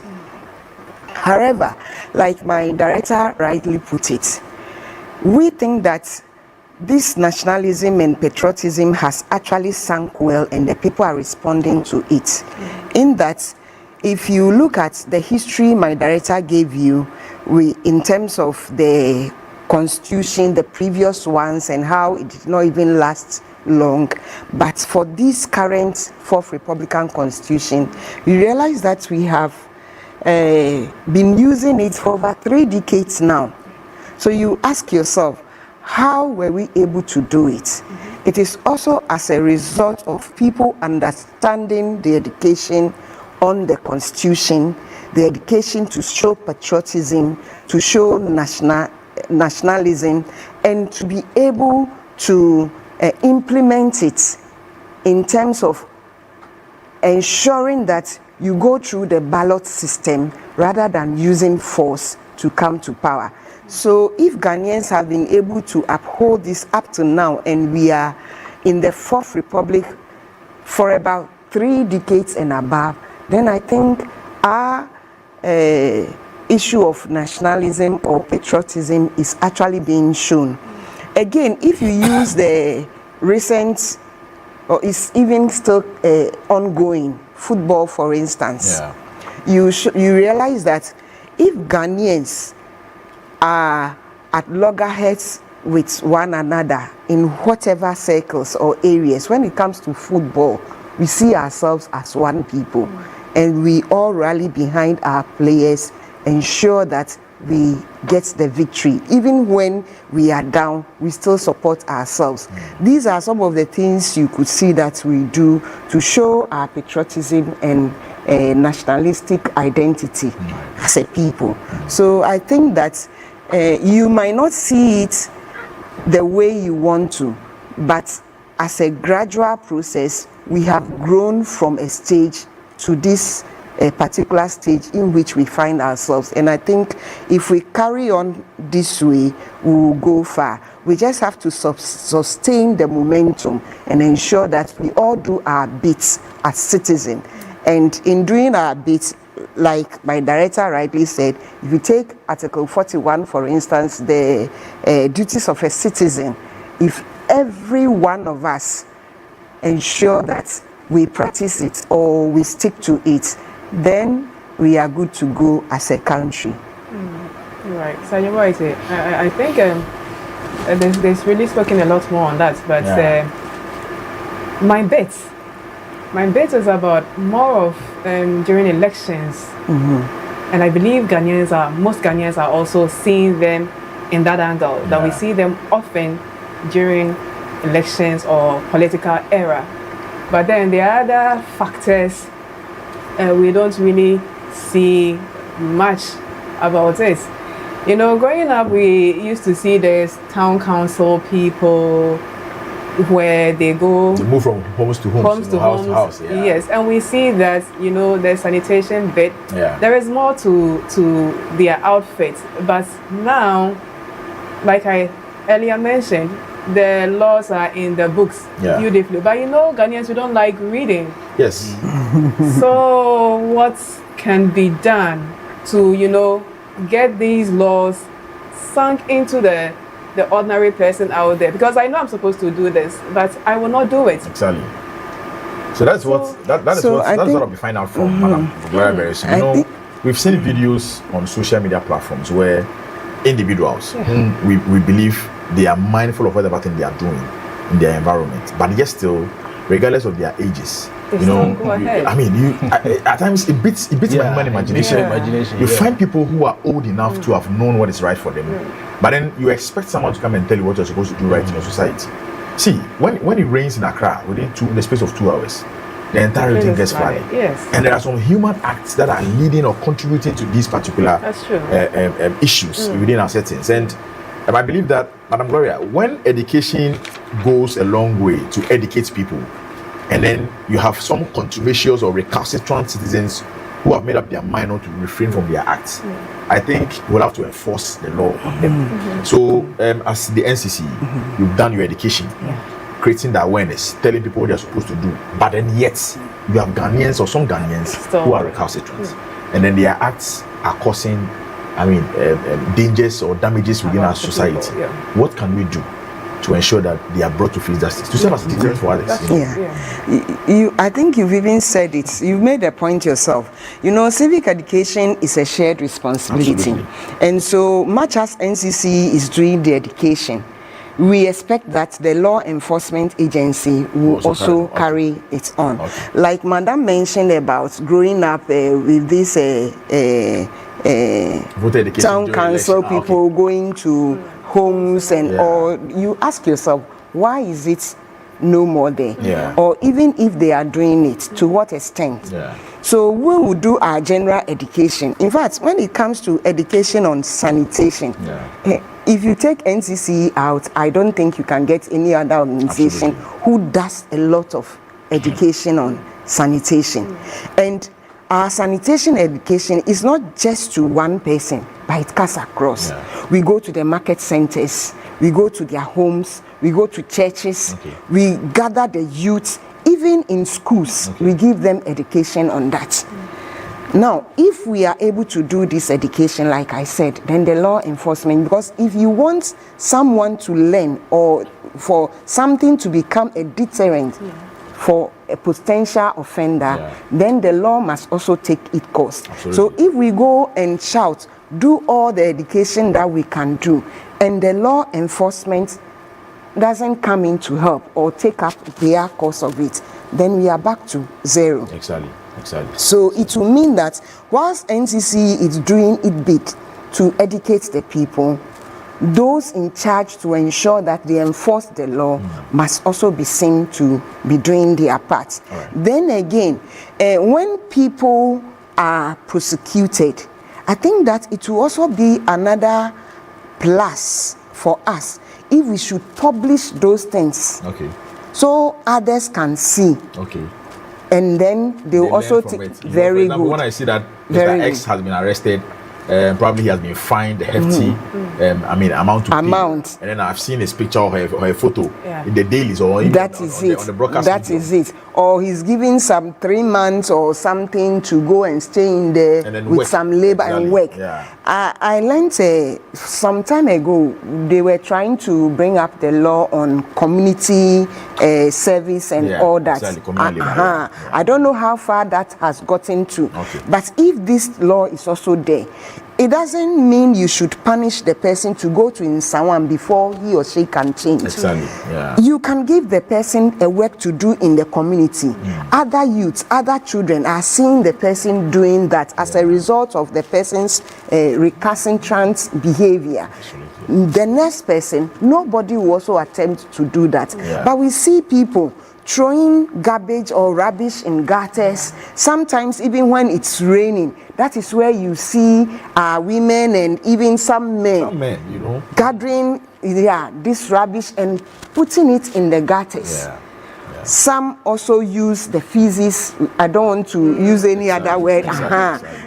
and then they'll just go and throw them into the gutters. You ask yourself, when it rains and the gutters are choked, where will the water pass? Once the water has no way to pass, it gets back to your home. The homes are flooded, and we can't even move out to work. They still call on the government to come and help.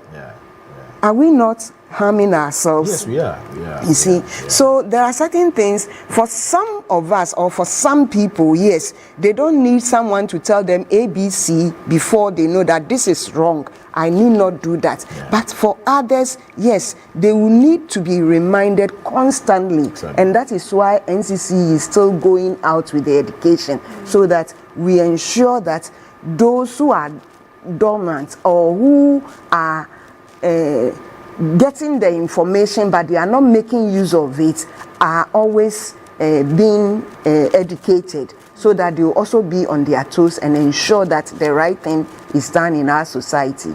So I think that, like I said, we all have to put our shoulders on the wheel to be able to ensure that this is done. Absolutely. Mr. Bueno?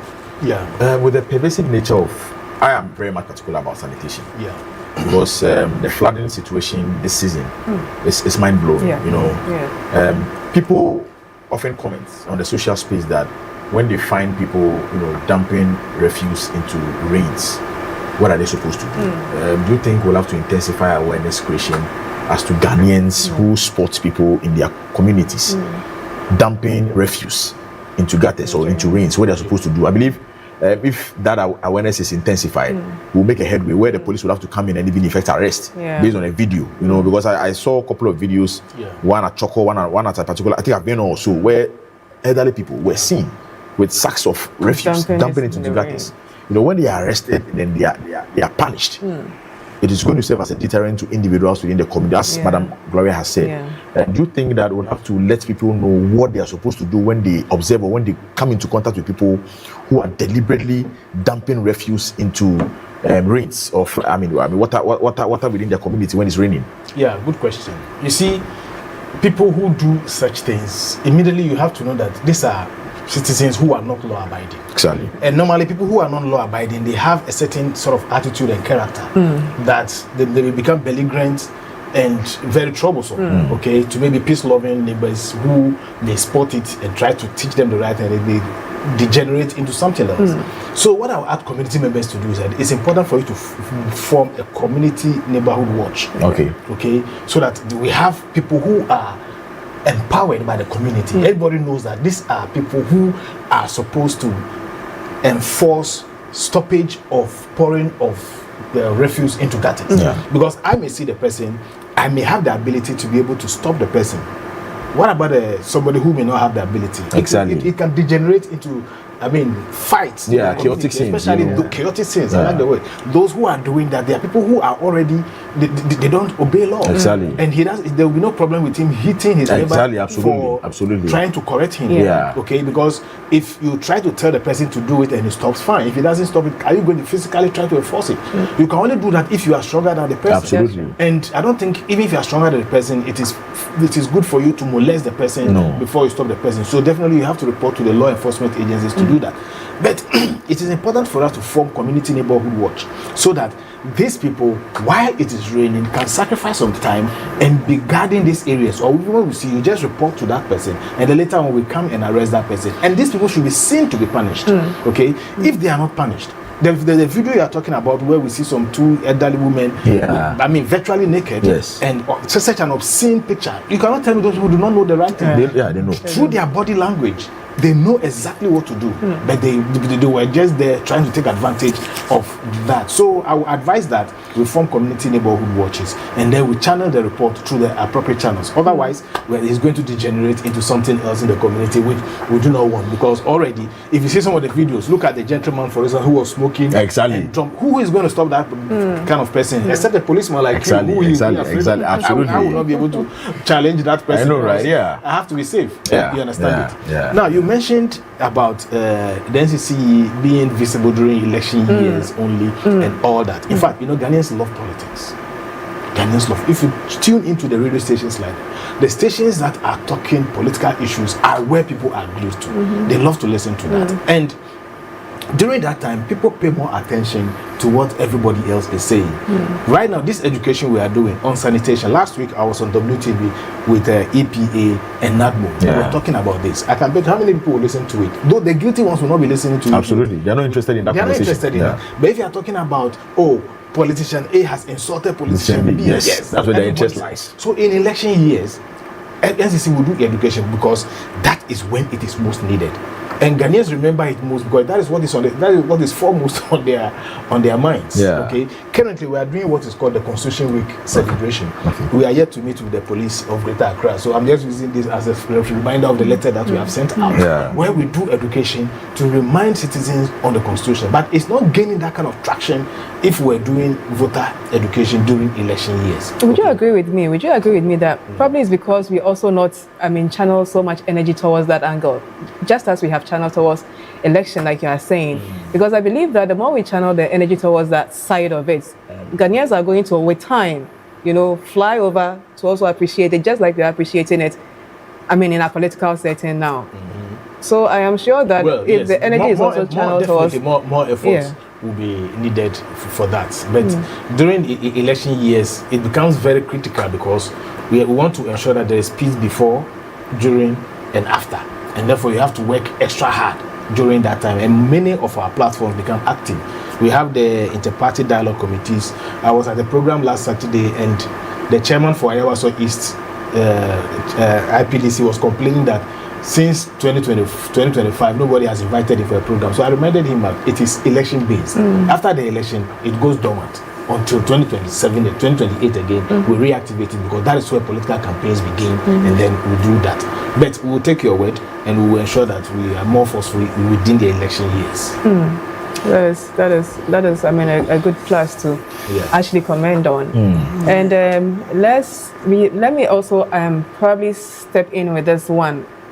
Like you mentioned of the community watchdog as a medium of probably bringing back the town council thing. I don't know if it is something feasible that NCC can also consider, so that we probably can see if, after marshalling every arsenals, we can be able to curb this menace. Because you would agree with me that few weeks ago, I think Accra Mayor actually has put up some amounts out that people who actually find he made mention that when you make a complaint of seeing anybody with a video, there's an amount of money. There's an amount of money. So I think it is also his part. So I believe that probably the bringing back of the NC's the town council thing, I think is going to also support the effort of the NCC in achieving the goal. The town councils we are referring to, it's not defunct. They've just changed their name. So, I think they are now the Municipal Environment Health Office. Okay. The MEHO. They are very active around. They go around, they do the education. We work with them hand in hand. But of course, there's this issue of being able to have the logistics to be present all the time. Now, Accra used to be sparsely populated, but now it is densely populated, and it puts a lot of pressure on the citizen. Unfortunately, also the state is not able to provide infrastructure at the pace at which the population is increasing. Absolutely, and that is one other problem also. So if you go to many areas, you realize that the infrastructure is not complete. If the infrastructure is not complete, it means that we are going to have sanitation problems. In areas where the infrastructure is complete, the sanitation issues are less, because the infrastructure there is complete. But where it is not complete, okay, now you've been given a refuse dump, you put it in front of your house, you keep dumping it. They're supposed to come on Tuesday. They don't come. They don't come. 1 week later, what is going to happen? You cannot keep it in your house. Absolutely. It's going to be there, and it will be an eyesore to all of us. So I think the agencies also need to be up and doing so that everybody can do right. If you're just tuning in, you're having a very interesting conversation with the Greater Accra Regional Director of the National Commission and Civic Education, and then the Deputy Regional Director as well, Mr. Frederick Maoli Agbenu is the Greater Accra Regional Director for National Commission for Civic Education, and then Madam Gloria Kudo is the Deputy Regional Director for the same outfits. We've mentioned that this show is streaming live on all our social media platforms, precisely on Facebook, on TikTok, on YouTube, on X. At this moment, I want us to read some messages that have come in on our Facebook live stream. If there are some questions, we'll direct them to our bosses here, and then they will do justice to them before they finally take leave of us. This one is coming from Raymond Dakota, Range Rover. Raymond says, good morning. Why? Father's Day celebrations are always on low key. Yes, I didn't tell you, have a missed call, you know. Yeah, Raymond. The kind of energy we give to our mothers when it's time for our fathers. I'm sure with time you would be appreciated like that. You know, that is unfortunate. That is unfair. Is that going to? I think it's something we have to stay with forever. Absolutely, you know. Yes, you have to deal with it. You know, that's the thing. Yes. All right, so Raymond. We'll find a way of celebrating our own. So don't worry, we'll just forget about our mothers because we've seen their bias. You know, exactly. Yeah. Ibrahim Nedo says that before Ghana Black Stars will win their match against England, the coach has to bench Jordan Ayew. Oh, Jordan has suffered. Okay, but then Jordan will score the goal against England. You'll be surprised. Yes. Kofi GH says, "Good morning, Safe Start. Watching live from Kumasi. Good morning to you, Kofi GH. We've seen you." And then he says, "Happy Father's Day to all fathers." Thank you so much. Albert Frimpong says that educate the Aboboya rubbish bolamen first and seriously. The damage caused by the market women and children is minimal. It is the Aboboya bolamen who are the worst culprits in the gutters and sewers. This gutter dumping is also worse and prevalent around the Nima gutters as well. Okay, thank you so much, Albert, for your message. AJ Amos says, "Good job to Ghana Police Service. You are arresting crime and winning." Thank you so much, Amos. And then Raymond Dakota, Range Rover, says, watching you live from Tema Community 4. Please, I want NCC to come on police television frequently to educate the public. All right, Raymond, they've heard you. They are brothers and sisters, so they'll be frequenting their presence on our platform as well. Right. Okay, so these are the messages that we have so far on our Facebook live streaming as well. We also have some message coming in on our WhatsApp platform. This one is coming from Ohiniba. Ohiniba is watching us live from Hamburg in Germany.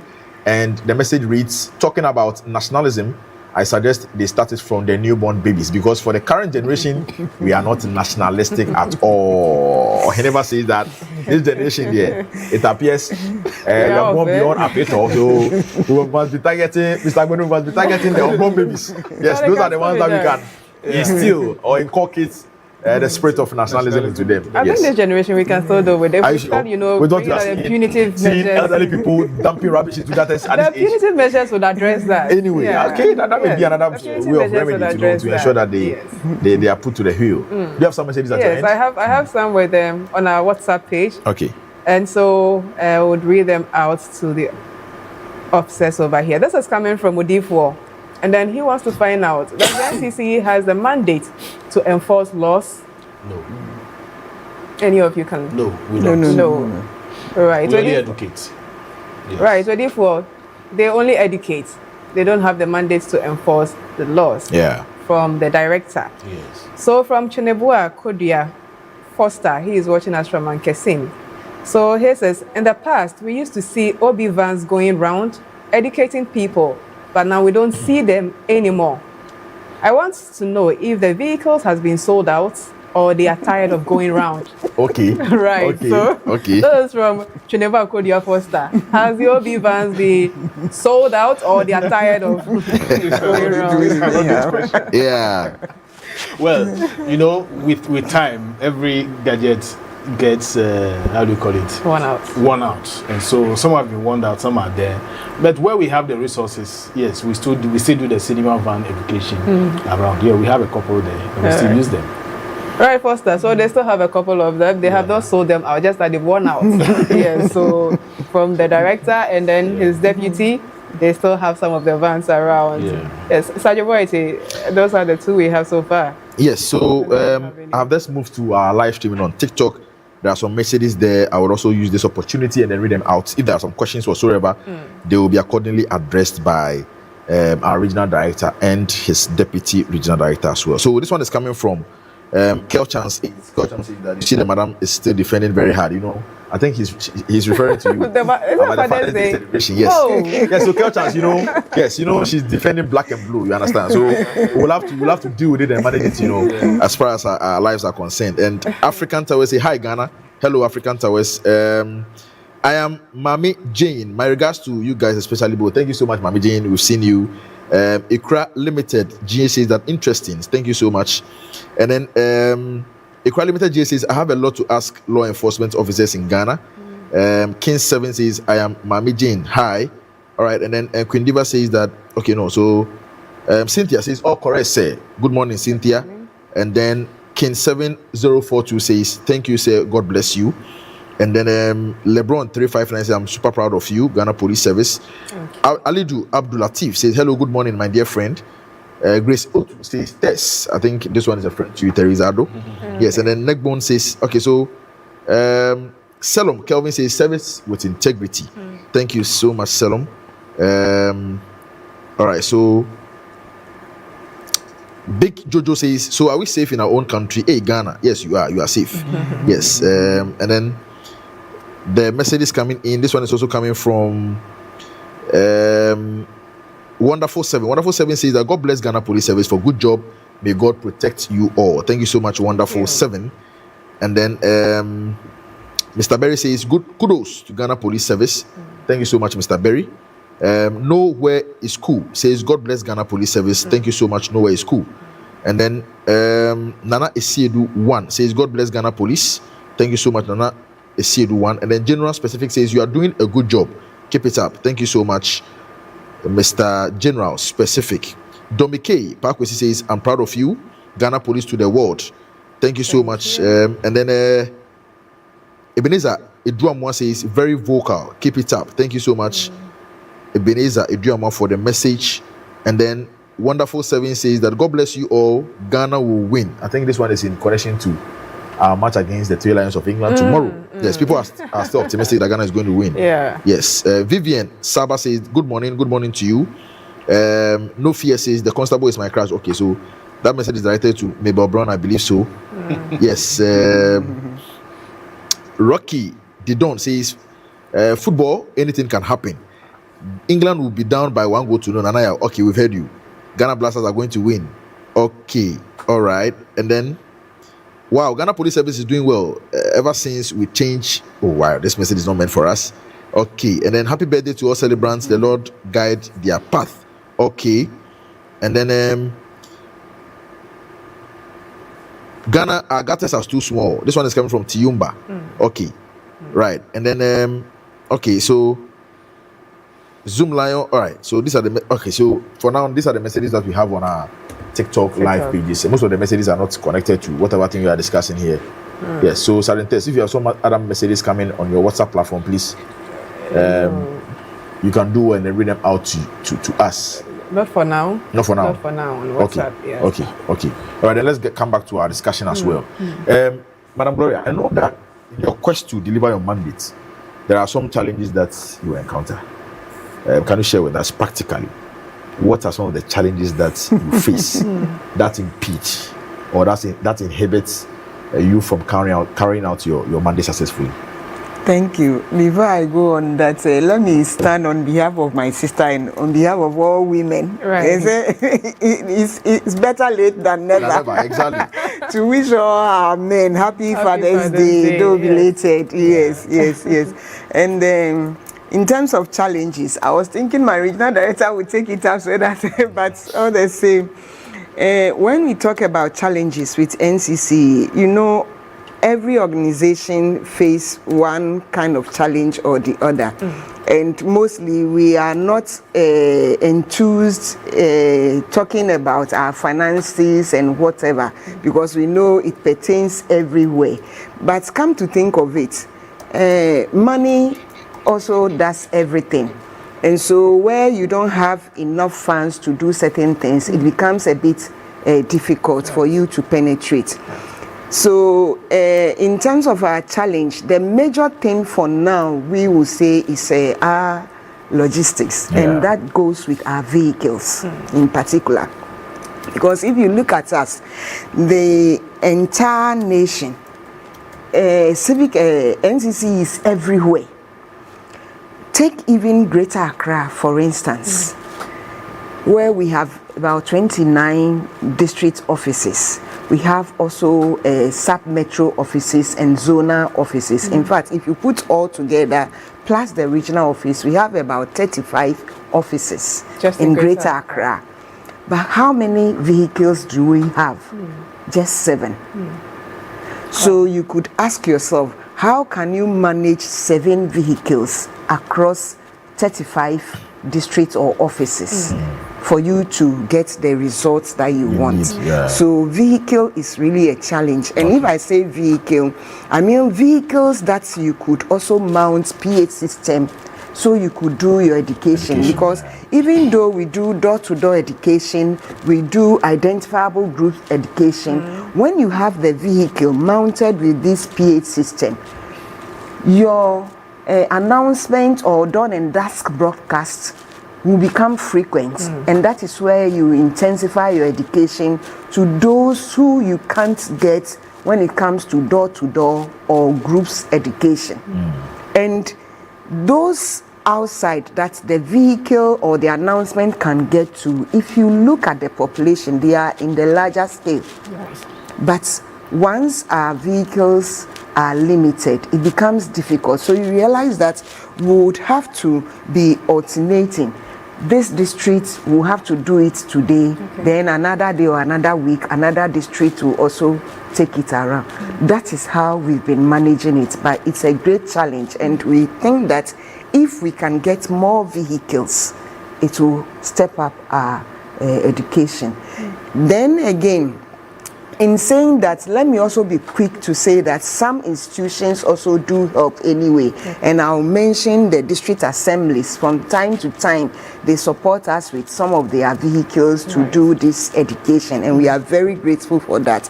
Then again, Church of Pentecost, they are also very good. They come to our aid whenever we are enjoying. Typical example is during the COVID time, they dedicated their full van for us to go around, do education and all that. And so if we have others also coming on board, apart from what government will give us, we have others coming on board to support us with our logistics. I think we will make a great way in the country, especially with Greater Accra. So the logistics is the main thing.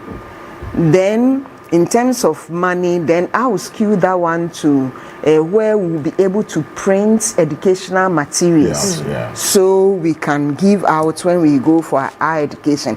You know, the style of our education, it's easier when you have materials depicting certain things you want to talk about, and we know how to do it best to be able to get the audience understanding whatever we want to give to them. And so if we have the money to develop these materials, then we know that when we go out there, no matter your level of education, you can actually grab something that will help you as a citizen. And so that is also another thing. Then again, also in the money aspect, you see, when we have money or the finances as we want it, then we'll be able to draw out programs that we can even bring people on board, or we'll bring people to a specified area and then give them the education. Like somebody said that in the past they used to see us with cinema vans and all. We used to organize debates, big forum, and then we invite people, the chiefs, the community members, institutions, all kinds of people. We invite them there. And then once you have a big deba, you are sure of getting information from all angles, and you learn a lot. You also impact a lot. You understand? So these are some of the things that I think that when we get as a commission, it will really boost our work. And like you are saying, people are not hearing of us. It is the same money that you use to even publish your work or to draw some kind of publicity. Like you are saying that in the other areas, you don't hear of us like you hear of us when it comes to elections. My director explained it. Another thing also during election time is that every journalist is interested in the news. And so even if you are at a corner educating people, they put the camera on you, they write about you, and then it comes out. So everybody knows you are working. I remember in some of the elections, NCC staff, we were even going around the queues as they form the queue and still educating them. When we see people coming there with colors that we think they depict political party colors, we there and there educate them and we let them go back and change. Just so we can all go through the polls peacefully and at the end of the day have the peace that we want so we can move forward. So we realize that during that time, even if we don't have the money, people are ready to bring us to the limelight for everybody to know what we are doing. But where it is not elections or it has nothing to do with politics, then you realize that people are not interested. So you have to now use the money to publish your work or draw the newsmen men to your programs to also publish it so it will become visible. And that is where sometimes we are found wanting because we can't get that money to give to everybody. There's radio stations, the television stations, we can't get space or access to them everywhere. You need to pay. And we also understand that, yes, they also run the studio and they must do their commercial bits to be able to get the money to sustain it. So if we don't have the money to give, where do we go? So that's why sometimes we are even grateful, like Police TV, you've given us this opportunity to be able to let whatever we are doing known to others. A few other stations also give us the slots, free slots, and we are able to do our education through that. And we want to thank all of you for this wonderful work you are doing. So in a nutshell, I think that these are some of the problems or issues that we have that if we are able to get help, we'll be able to do more. Absolutely. Unless my director would like to. Yes, maybe I will just quickly add that. Of course, one of our challenges is also that in the urban areas and in highly educated areas, for instance, they do what is referred to as individualism. People find it very difficult when you invite them to programs to come and participate in civic education programs. They prefer rather to read it or maybe participate online, you know.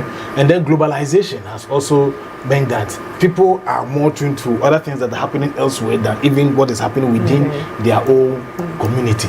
We also need to know that, as she said, civic education is a collective responsibility. We all need to put our hands on board, but people want to leave it to only NCC to do civic education. But I know the police does a lot of civic education because I monitor your station a lot, and even I know some of your outfits have community outreach programs where they go out to educate public on law enforcement. They do that a lot. When I was in Upper East with NCC, I know one of your commanders, is it Raymond Adofia? He was the commander then. He had this community outreach which we work closely with, and it was something at all. So some of the challenges are the apathy amongst the educated elite in Ghana. Yes. All right. So to the submission that we earlier received from Deputy Regional Director, Madam Gloria Kudu, there's a message we received from Ken Ansa. He's a journalist. He says that we all know the NCC doesn't have money, but they can't say it. I'm a journalist and I know what I am saying. Anyway, good job to the NCC officers for the work done. Yes, Ken Ansa has made your assertions or your submissions personified. So simple. Yes, thank you so much. All right. Sergeant Tess, do you have any messages at your end? No messages yet. But then, I mean, they did mention of their challenges. I mean, TV3, GH Police TV. I beg your pardon. GH Police TV is the most watched, television station, and especially this show, Safe Start. That is your camera. You can just call on corporate bodies who probably to come to your aid. I mean, it is a platform for you to do that. So any of you can. So thank you very much for the opportunity. So this is a call to all Ghanaians and to corporate bodies. You should have civic education is a collective responsibility. And the more peaceful Ghana is, the better it is for business. When Ghanaians understand the constitution and are able to contribute their quota to the sustenance of this democracy, it means that each individual, each citizen is going to develop himself to the best of his ability. It means every company is also going to develop themselves to the best of themselves, and Ghana will then go forward. So we are appealing to corporate bodies to support the National Commission for Civic Education. I know that most of the MMDAs have been doing it, and I will have a couple of proposals with some of the MMDAs. I think it is time to sign up so that we'll have the money and do the programs that we want to do. We want to thank the Ghana Police Service TV especially for giving us this opportunity. So that's a call to action to all of us. Right. Thank you so much. Madam Gloria, your last message before we finally wrap up. Okay, so we would like to also thank Ghanaians, especially viewers, for having time with NCC through Police TV. We are grateful to you, and we encourage you to always make time to view and then listen to whatever we have for you, because once we call ourselves Ghanaians, then we must all be seen in doing one or two things to ensure that Ghana moves forward.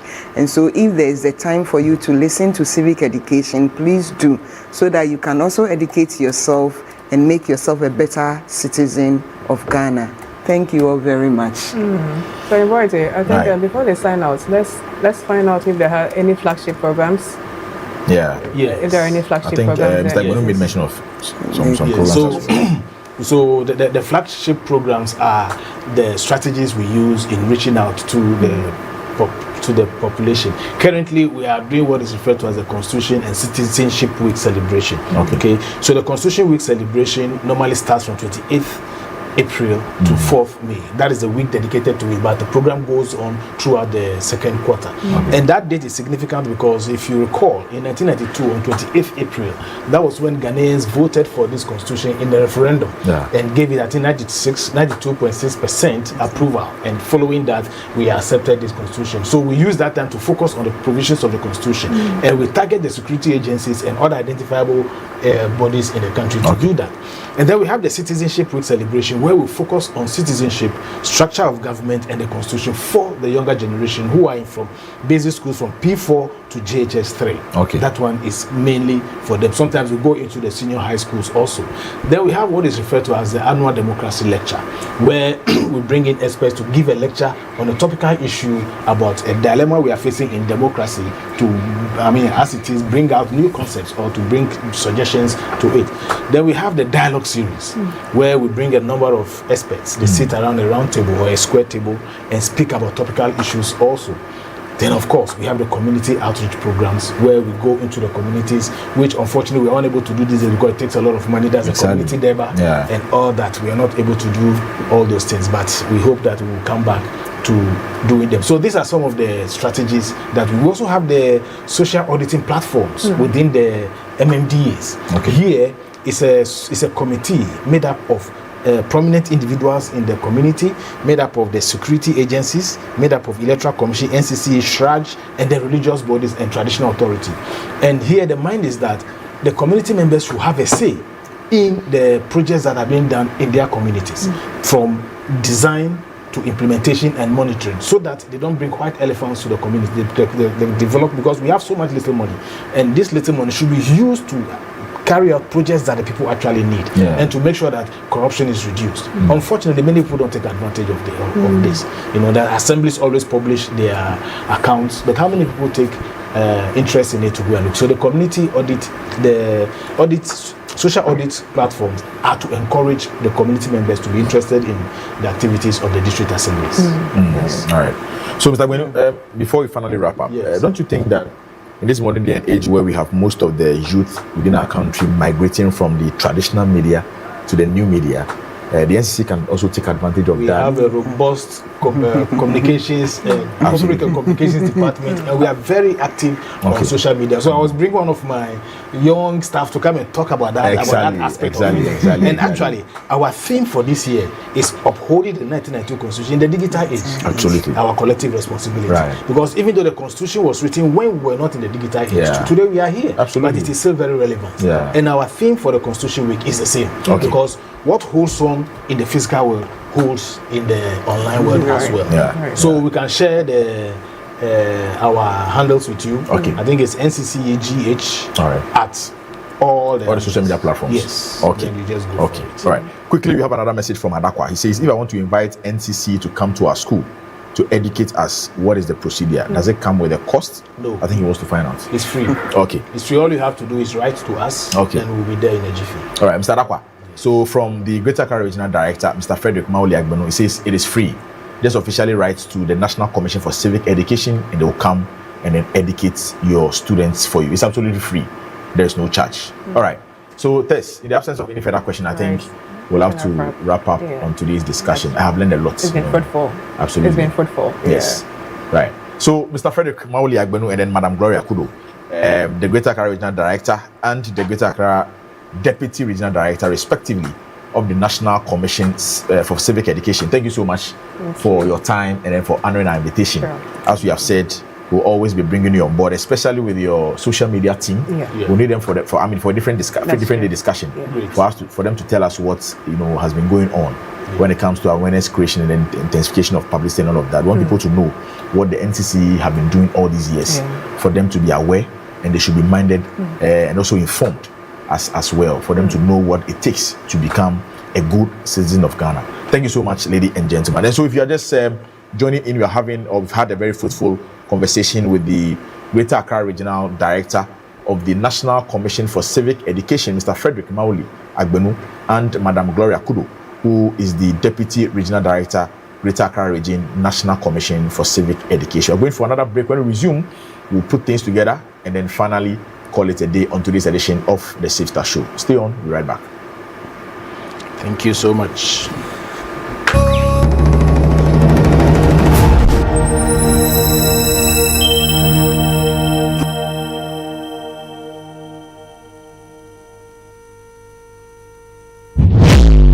Are you aware an invisible eye is watching you? Have you ever had an altercation with a police officer about a road traffic offense where you felt you were right? Have you ever lost a loved one due to a breach of a road traffic regulation as a motor rider? Do you always obey road traffic regulations? Do you know that driving on the shoulders of the road is an offense? How has your general experience with the police officers on our roads been like?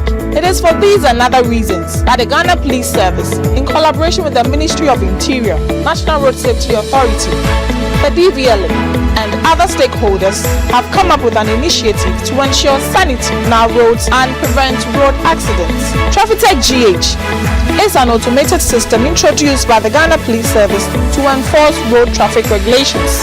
The system uses cameras and sensors to enforce road traffic regulations. So you see, police invisible eyes are watching. Pew!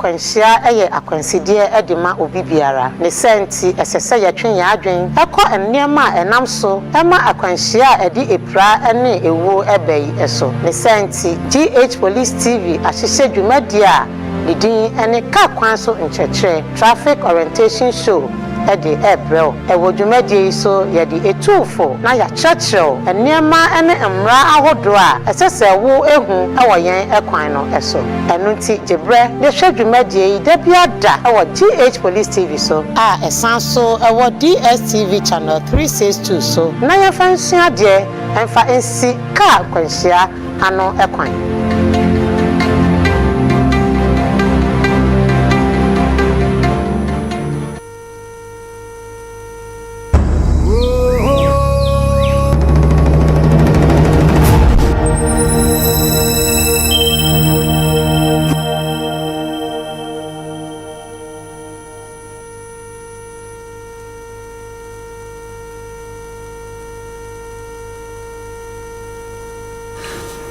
Welcome back from that break, and thanks for staying with us. It is still the mighty magical Monday edition of the Safe Start Show, your ultimate morning companion for a secure and vibrant day ahead. And so the segment where we brought you a big conversation that featured the Greater Accra Regional Director for the National Commission for Civic Education and the Deputy Regional Director for the same outfits, Mr. Frederick Mauli Agbenu and then Madam Gloria Kudo, respectively.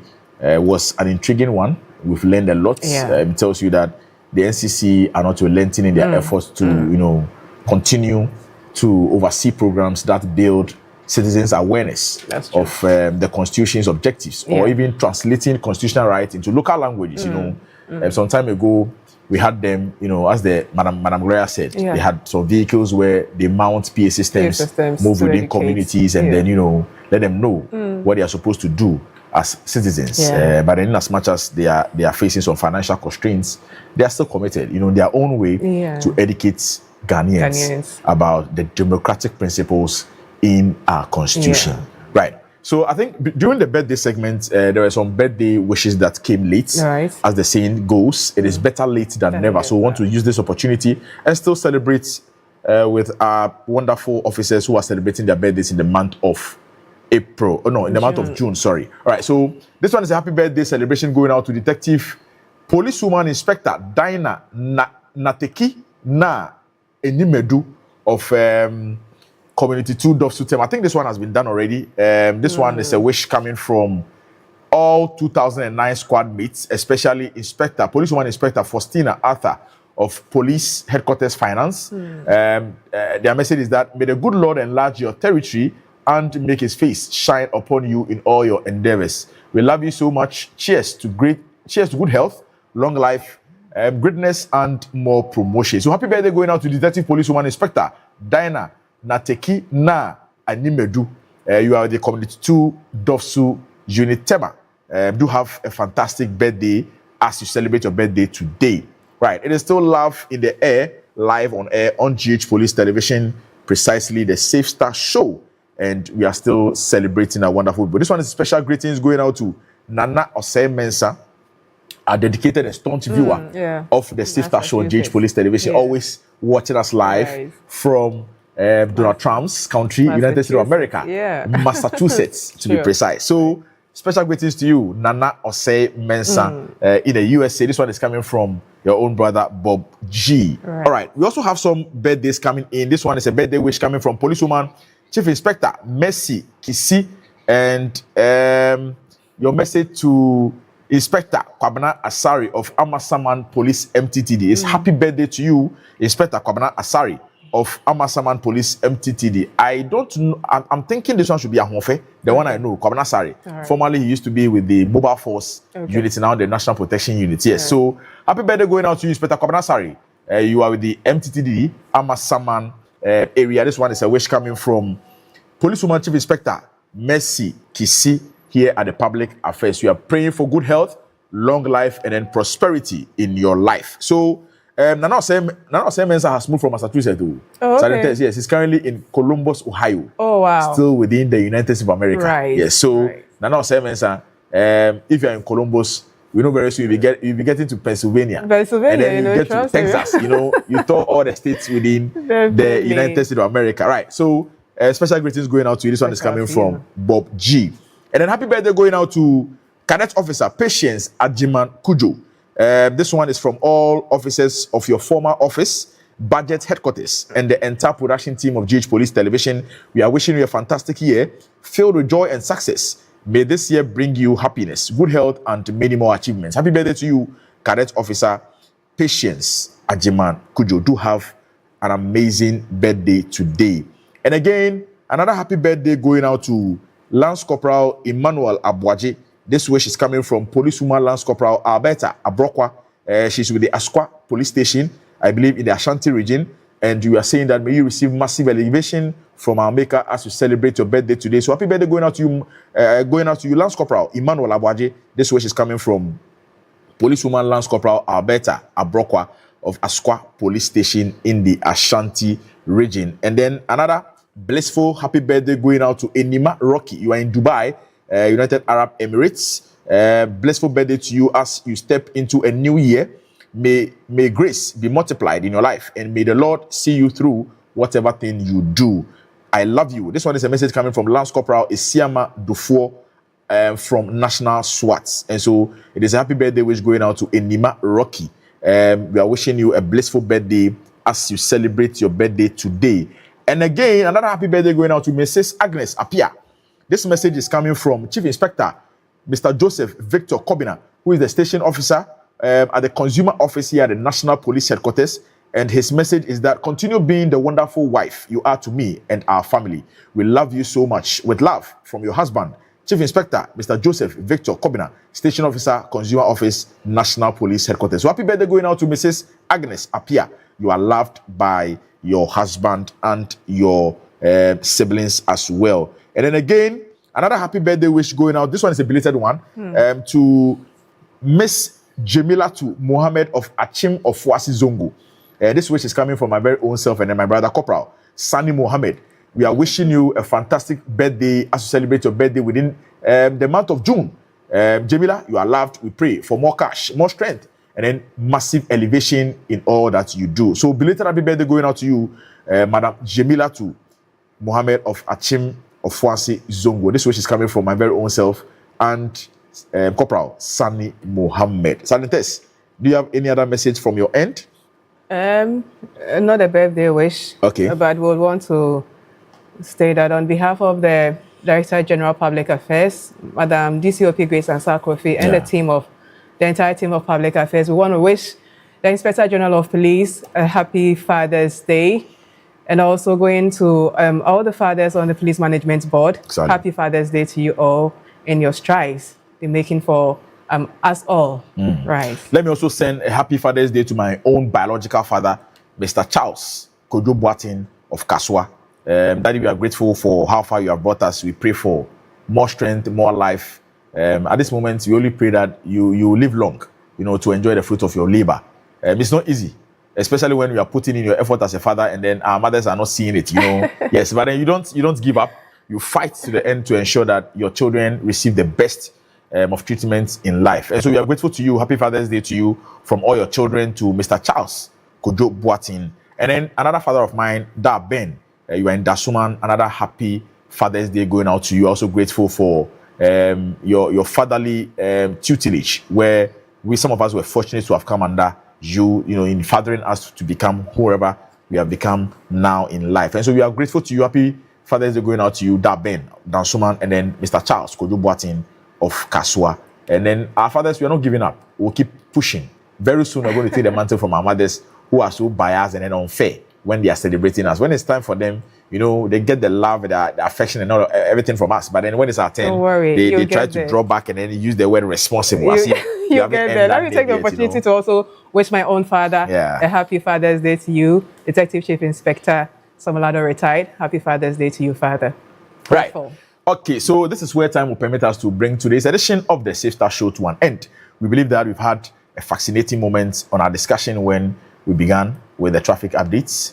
Police today, we moved straight to the police hospital where we brought you essential health tips, where DSP Theodora Nchiwa brought us a presentation on Erb's palsy before we waded into the discussion with our NCC officers to basically tell us what their mandates are. And also brought you some fantastic celebrants who are celebrating their birthdays in the month of June. And so this is where we draw the curtains on today's edition. On Wednesday, we're bringing you the midweek edition of the Safe Start Show. But then tomorrow, Ghana Black Stars, we are in action against the Three Lions of England. What will be of your prediction? Are you optimistic that the Ghana Black Stars are going to win? Or we are even going for a draw? Or better still, you think we are going to lose? After 90 minutes tomorrow, 8 p.m., we'll come back on Wednesday and then discuss it. A whooping gratitude going out to the Inspector General of Police, Mr. Christian Tete Yohonu. Once again, a happy Father's Day to him and sedulous members of the Police Management Board. Again, an immense gratitude going out to Deputy Commissioner of Police, Madam Grace Ansah Kofi, Director General Public Affairs Directorate, DSP Mr. Richmond Mensah, Staff Officer ASP Mrs. Angela Kumi in charge social media, and then every Tom, Dick and Harry who works here at the Public Affairs. The production team, thankful for the wonderful production headed by Chief Inspector Isaac Chumodro and then all the other guys. Once again, I'm Sergeant Yaboy Tibuatin, your host, and I was supported by the Halcyon policewoman, Sergeant Teresa Ado. Until come your way on Wednesday, keep enjoying the rest of our programs. It's goodbye for now.